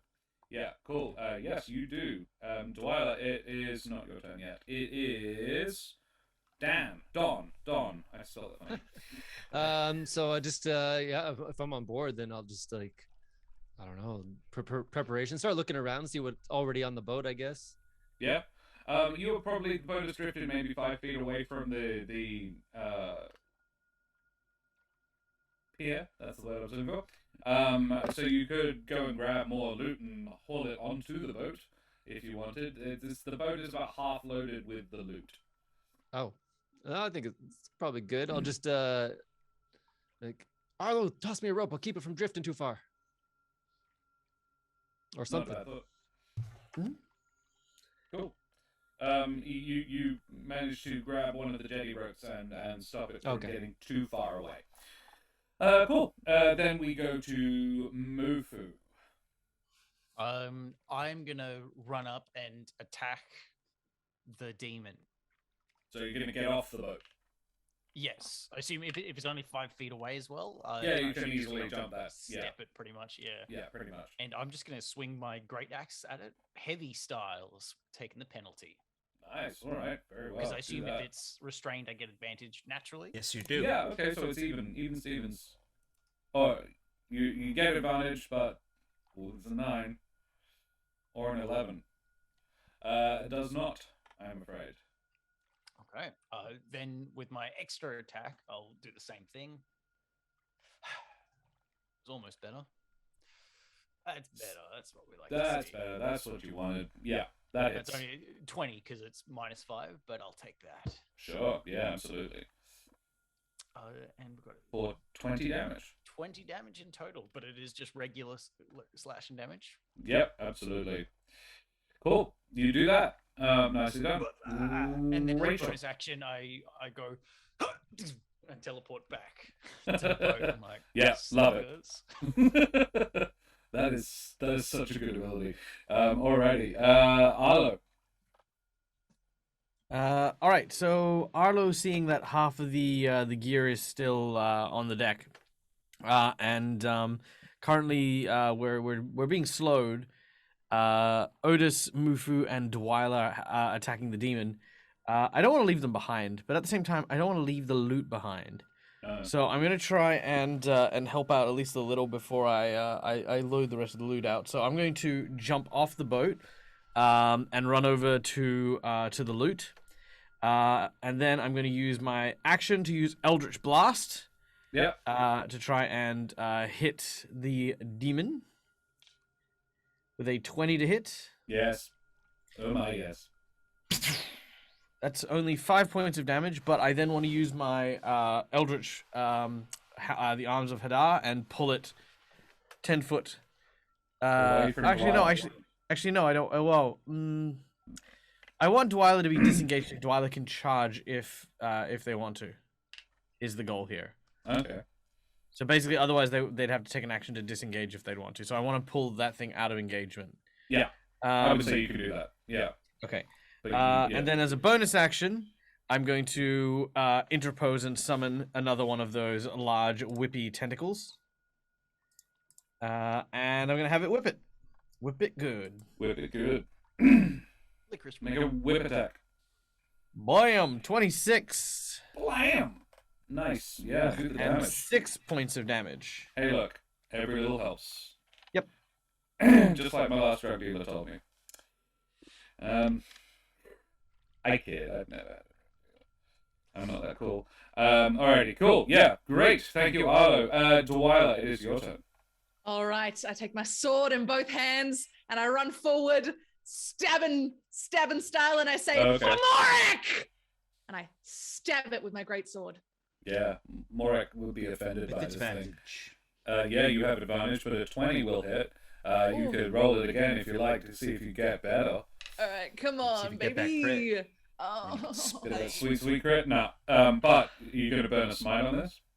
I was gonna, yeah. Sick. Yeah. Yeah. yeah. You know what? Because you're a Morek paladin and you actually scream that, I'm gonna double the damage on this because you are in the ocean. So yeah, free crit. Excellent. Fuck yeah. Roll crit damage with your smite as well. This could this could kill him. Yeah. All right. That's 11, and then so I'm smite at second level, so that's 3d8. So 68. 68. Fuck yeah, I love crits. Hell yeah. Paladins love crits. All right, d8. 6d8. How do I do that? That's a 3, paladin. 4, 5, 6. Oh, I did 7 accidentally. How do I go backwards? Right click. There we go. Roll! Oh! Wow, that's rough. Oh. That's rough. That's That's still a lot. It's still a fair amount. That's fine. still 29 points of damage all up. That's still quite a lot. Hey, Unfortunately. look, glad I gave you that crit now. Yeah. The Trollum roars in pain and anger. Otis, it is you. You actually, Dwyer, you have a second attack. What am I talking about? Yep, I'm gonna hit it with my sword again. Do it. Arr! Finish him. Oh, just, but yes. All right, I'm gonna smite him again because why not? Heck yeah. Hell yeah. Do it. I'm got him. Oh, did you roll with advantage to see if you get the crit? Oh, yeah. I'll roll again. See if I can get the crit. Do I crit? No. No. Oh. No crit for you. That's fine. 11 damage plus the smite damage though, and again, yeah, I'm not going to double it this time, but yeah, you can still get the 3 3d8. Arr! for another 11. Still rough. You're not rolling particularly good on these D8s. But there we are. That's still another 22 damage. Yeah, you cleave off large chunks of the bulbous flesh on this, and several of the blades drop to the ground as well, and this thing roars its displeasure. We go back to the top of the round. Otis. Alright, I'm gonna put my bow away again, and I'm gonna use a bonus action and make the magic staff show up again. And but I'm gonna point that staff at this big son of a bitch, and I'm gonna cast a 3rd level guiding bolt Oh heck yeah! at his face. Roll the hit. Yes. 18 to hit. Hits. There's a magical It is attack at restrained, that. so you do have an advantage. Yeah, I'm gonna roll that again just in case. Okay, I'll stick with the 18. Yeah, take All right, 66. That's gonna be 26 points of radiant damage to this demon's face. Holy cow. How do you? It sort of takes the hit and begins to glow internally. And Dwyler, you are right up next to it, so I'm going to need you to make a dex save as it explodes. Oh, sick. I'm fine. You crit. Dwyler, it's you're charging in, and you know, like that bend on the knees to slide along the floor as all of these daggers and chunks of meat fly over you. You matrix your way underneath a lot of them, and not a single one touches you. And Dwyler comes up squeaky clean as the day she was stepped on first on board. Yeah, you guys are standing in the presence of a pile of offal and a whole mess of treasure and a perfectly serviceable boat.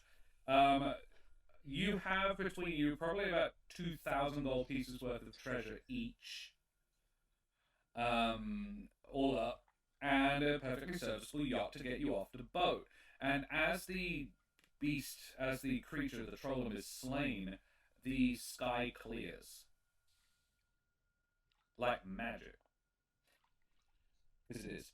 And we will leave it there, I think.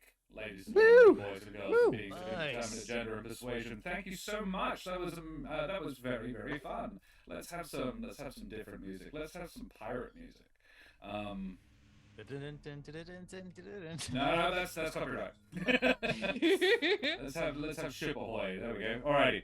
So I would like to thank everybody for watching and playing. I'd like to thank our sponsors, Roll with Advantage, the delightful creators of Fantastic Dice, and Wooten Forge, purveyors of WA's finest handcrafted wooden tabletop accessories. I have been using their products here today. In fact, I'm using both of their products here today because the dice that I'm rolling, are Roll with Advantage dice, because I've been buying their dice for years, because they're very, very pretty. Please check them out at rollwithadvantage.com.au and wootenforge.com, respectively. I'd also like to thank my amazing friend Serum76 for his fantastic help behind the scenes, getting me ready for this, because this would not have happened if Serum hadn't hooked me up with a bunch of help getting this stream ready. And I need to also thank the amazing mother of bunnies, again, without whom I simply could not have done this. Now, we do have time for a very, very, very quick favorite moments. Let's just do one each. Your favorite somebody else moment from the game. Who would like to begin? Because we do our favorite moments, and it's a tradition I intend to continue over on CorsairsCove. It's really good. It's creative. Being creative and being a creative is not the easiest thing to do, and there's a lot of self-doubt involved, and yeah, it's really nice to have other people who you respect and value as creatives telling you how good you are, because you all were amazing, and I want to tell you how great you are. So yeah, guys, what do you think you did real well? What do you think other people did real well? Tell me, please. And chat, please throw out your favorite moment in chat as well. I really enjoy all of Arlo's little otter pounces. Yeah. and then just the symbiotic relationship he ended up getting with Mufu hiding in the beard.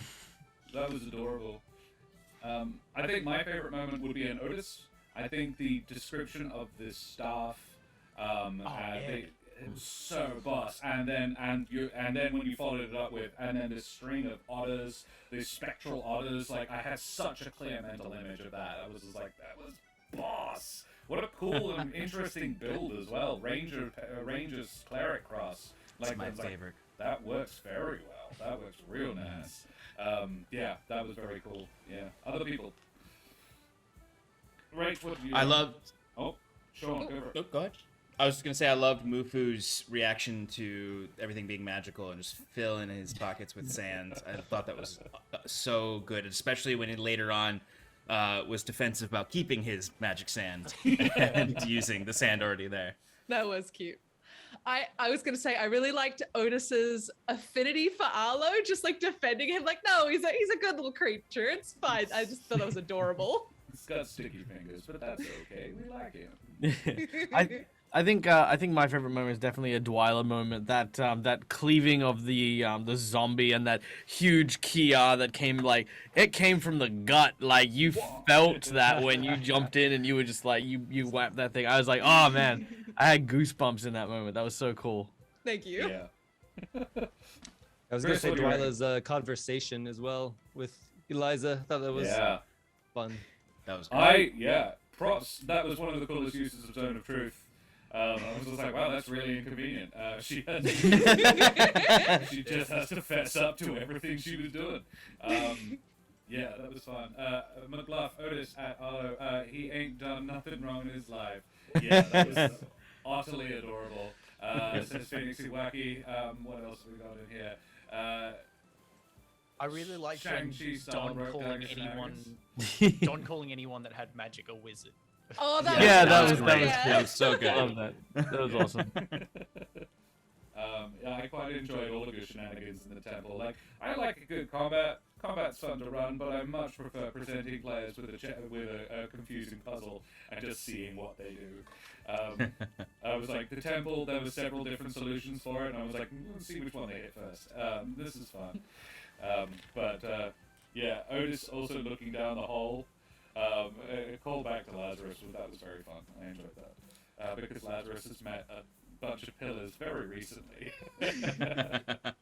And a similar thing happened. Yeah, Mufu was both horrified and intrigued by this. Unfortunately, it appears we must fight. What a shame. Yeah, Yeah, no, terrible shame. You found yourself in just a terrible logical impasse. Well, mateys, that was very fun. Thank you so much, everybody. So, all the new uses for rope. Yeah, that was good as well. Righty, well, if you've enjoyed, please chuck us a follow and show us much love as you can spare for the amazing people at Childhood Cancer Support. This is a charity that focuses on a much-needed space in the charity area. Like, everybody's sort of like, we'll give money to cancer. We need to solve that. But nobody actually thinks about the families that are affected by cancer, the people who don't actually have it themselves, what they have to go through to support the person who is going through the cancer, and that's rough as. And that's what Childhood Cancer Support is all about. It's the support element to it. I think it's fantastic. They've been going since the late 80s, I believe, and International Talk Like a Pirate Day is in aid of them. And I've been celebrating International Talk Like a Pirate Day for years. I am Josh the Pirate, and I have been for well over a decade now.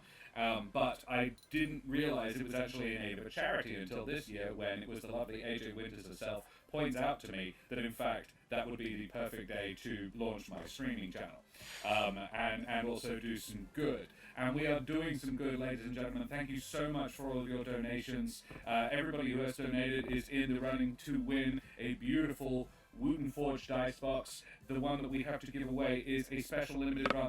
They made one. So it's very, very limited. It is Australian blackwood inlaid. Mine has the black leather inlay with a Wooten Forge logo in there. You might be able to see that if I get the light just right. It's gorgeous. It's lasered on there. The one that we are giving away, however, is red. It's a Bordeaux red in their leather as well. That's not even an option you can get on their shop. And then you've got the dice keeper at the top, so that's the rolling tray. And then you have this little bit, it's all got padding in it for you, so you can put a model in there, a mini in there, so it keeps them nice and separate from the dice. And you've got room for 3 sets of full D&D dice in there as well. All padded, so everything stays safe and nice. It's a really, really cool piece of product. And then it is magnetically sealed at each end. It's a really, really cool thing. And the beautiful dice from Roll with Advantage, these are like sharp-edged metallic green. These are one of the ones I got, and they all come with their own little sack to keep them in if you don't happen to have a Wooten Forge dice keeper. So heartily endorse those beautiful products. $5 in $5 donation gets you an entry into the prize pool. I believe we have 7 total prizes to give away, so there is loads of stuff. And yeah, make sure if you want to be a recipient of one of them that you give us a way that we can contact you. Because if I don't know who you are, I cannot send you a prize. So thank you so much, guys, for playing with me. I think we need to go away from here now and prep for the very next game, in which we will be having AJ AJ Winters. We will also have AJ Cross from the Eldritch Scribe. That's going to be confusing. We will have Dreaded GM, Josh the Dreaded GM. We will also have Josh the Tales of Pesh, which is going to be very confusing as well.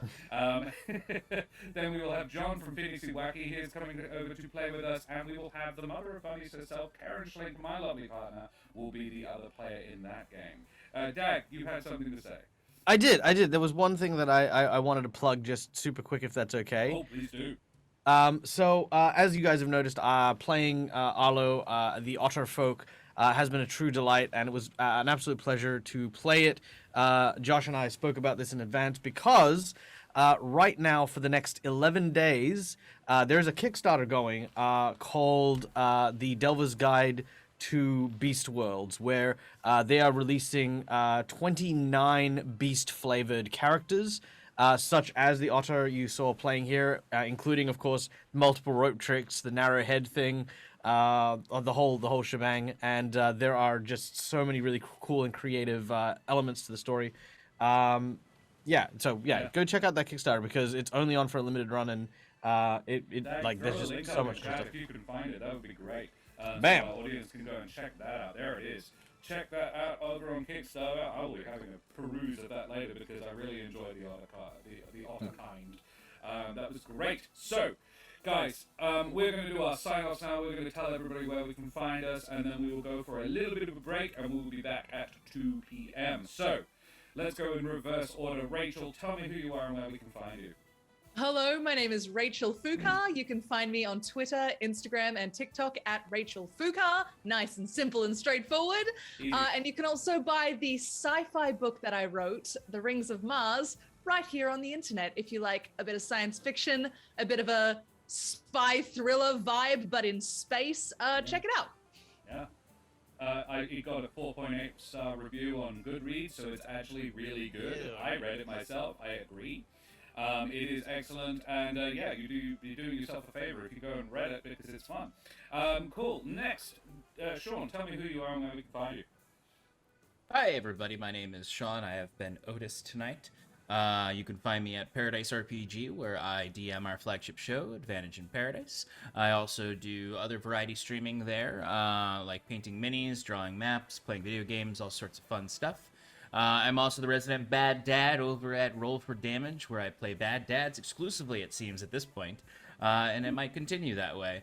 I'm also currently the guide for a 3-part series over there that we did episode 1 the other night. Josh is a player in it. We're doing quests, and it's solar punk themed. It's in my homebrew solar punk world, Arden, which is super fun and exciting to explore with fine folks. But yeah, check me out. Pleasure to be here tonight. Quest is such a cool system as well. If So you are much looking for an entry point, like an entry-level drug for people to get into RPG games, Quest is so approachable. I'm going to try my mom on it because she thought D&D was a bit too rules heavy.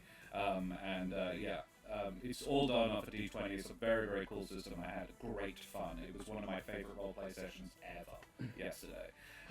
Cool. Let's talk about George. George, who are you? Where the hell can we find you? Hey guys, I'm George Goldfetter. You can find me at Sir Georgethy on Instagram and Twitter. I'm also over on the YouTube channel Split the Party. We do all kinds of D&D content, gaming content, React content, whatever we can find that we can do that's entertaining.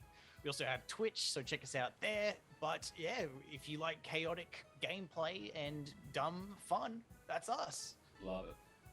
I mean, we're here, so probably. Yeah. Dag, tell me about yourself and where we can find you.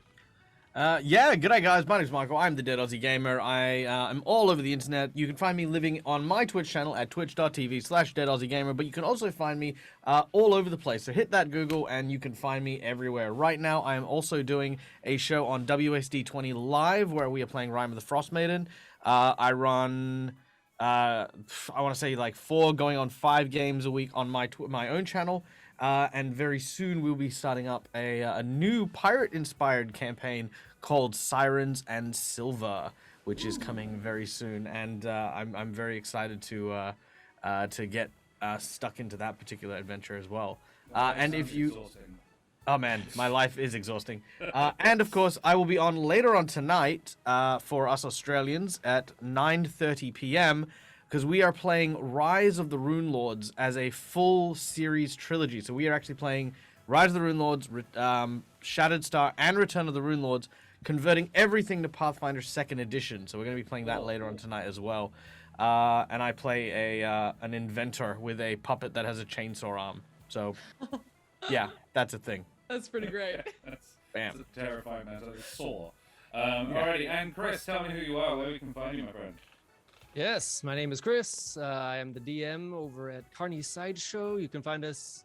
Those links are smushed, but if you just look for CarniSideShow, you can find us anywhere on Twitter, YouTube, and Twitch. We also have a pirate campaign going on right now called Call from the Deep. You might have heard of it. And we also have a Ravenloft campaign, as well as crazy one-shots and a variety D&D IRL skill check show interview. It's weird. Anyway, and also Twitch plays. So Marvelous. Twitch plays sounds really cool. Love that. And ladies and gentlemen, mesdames et messieurs, dames and herren, and beings of indeterminate gender and persuasion, I have been Josh the Pirate. Here on my own channel, CorsairsCove, for the very first time. Thank you so much for coming and hanging out with me. Thank you so much, you guys, for coming and hanging out with me as well. It's been a genuine pleasure DMing for you today. This is the first time I've DM'd for like all but 2 of you. It's really exciting to get to play with new people. This is partially why I love doing charity streams, along with helping out a good cause. If you want more of my face and voice, you can check me out on Monday nights over on Roll for Damage, where I am the DM of the Humblewood game. Rachel is a player in that, and until very recently, so was Sean, Rip Lazarus, I said that yesterday, and Shannon was like, "What?" Yeah, spoilers. If you like the majestic voice, but you think I could stand to turn the face down a bit, I am also a player on the 5e D&D podcast, There Be Dragons, where I play the infamous and deadly pirate Skern Felspar and his little dragon, Rush. And if you want to see some of me in person, me and the Mother of Bunnies will be coming back to Fringe this year with our repeating puppet show, Puppet Erotica, Puppets Reading Erotic Fiction, and this is our year 7. We are doing 7 Heavenly Sins. So, that's who we are, that's where you can find us, and guys, I think we will go for a short break. We will be back in about 15 minutes with the next crew, so thanks very much, guys. Hang out in chat, tell us your favorite moments, and keep chatting to us, and we will be back shortly. Thanks very much, guys. Bye-bye, we'll see you later. Thank you, Josh. thank you, yeah.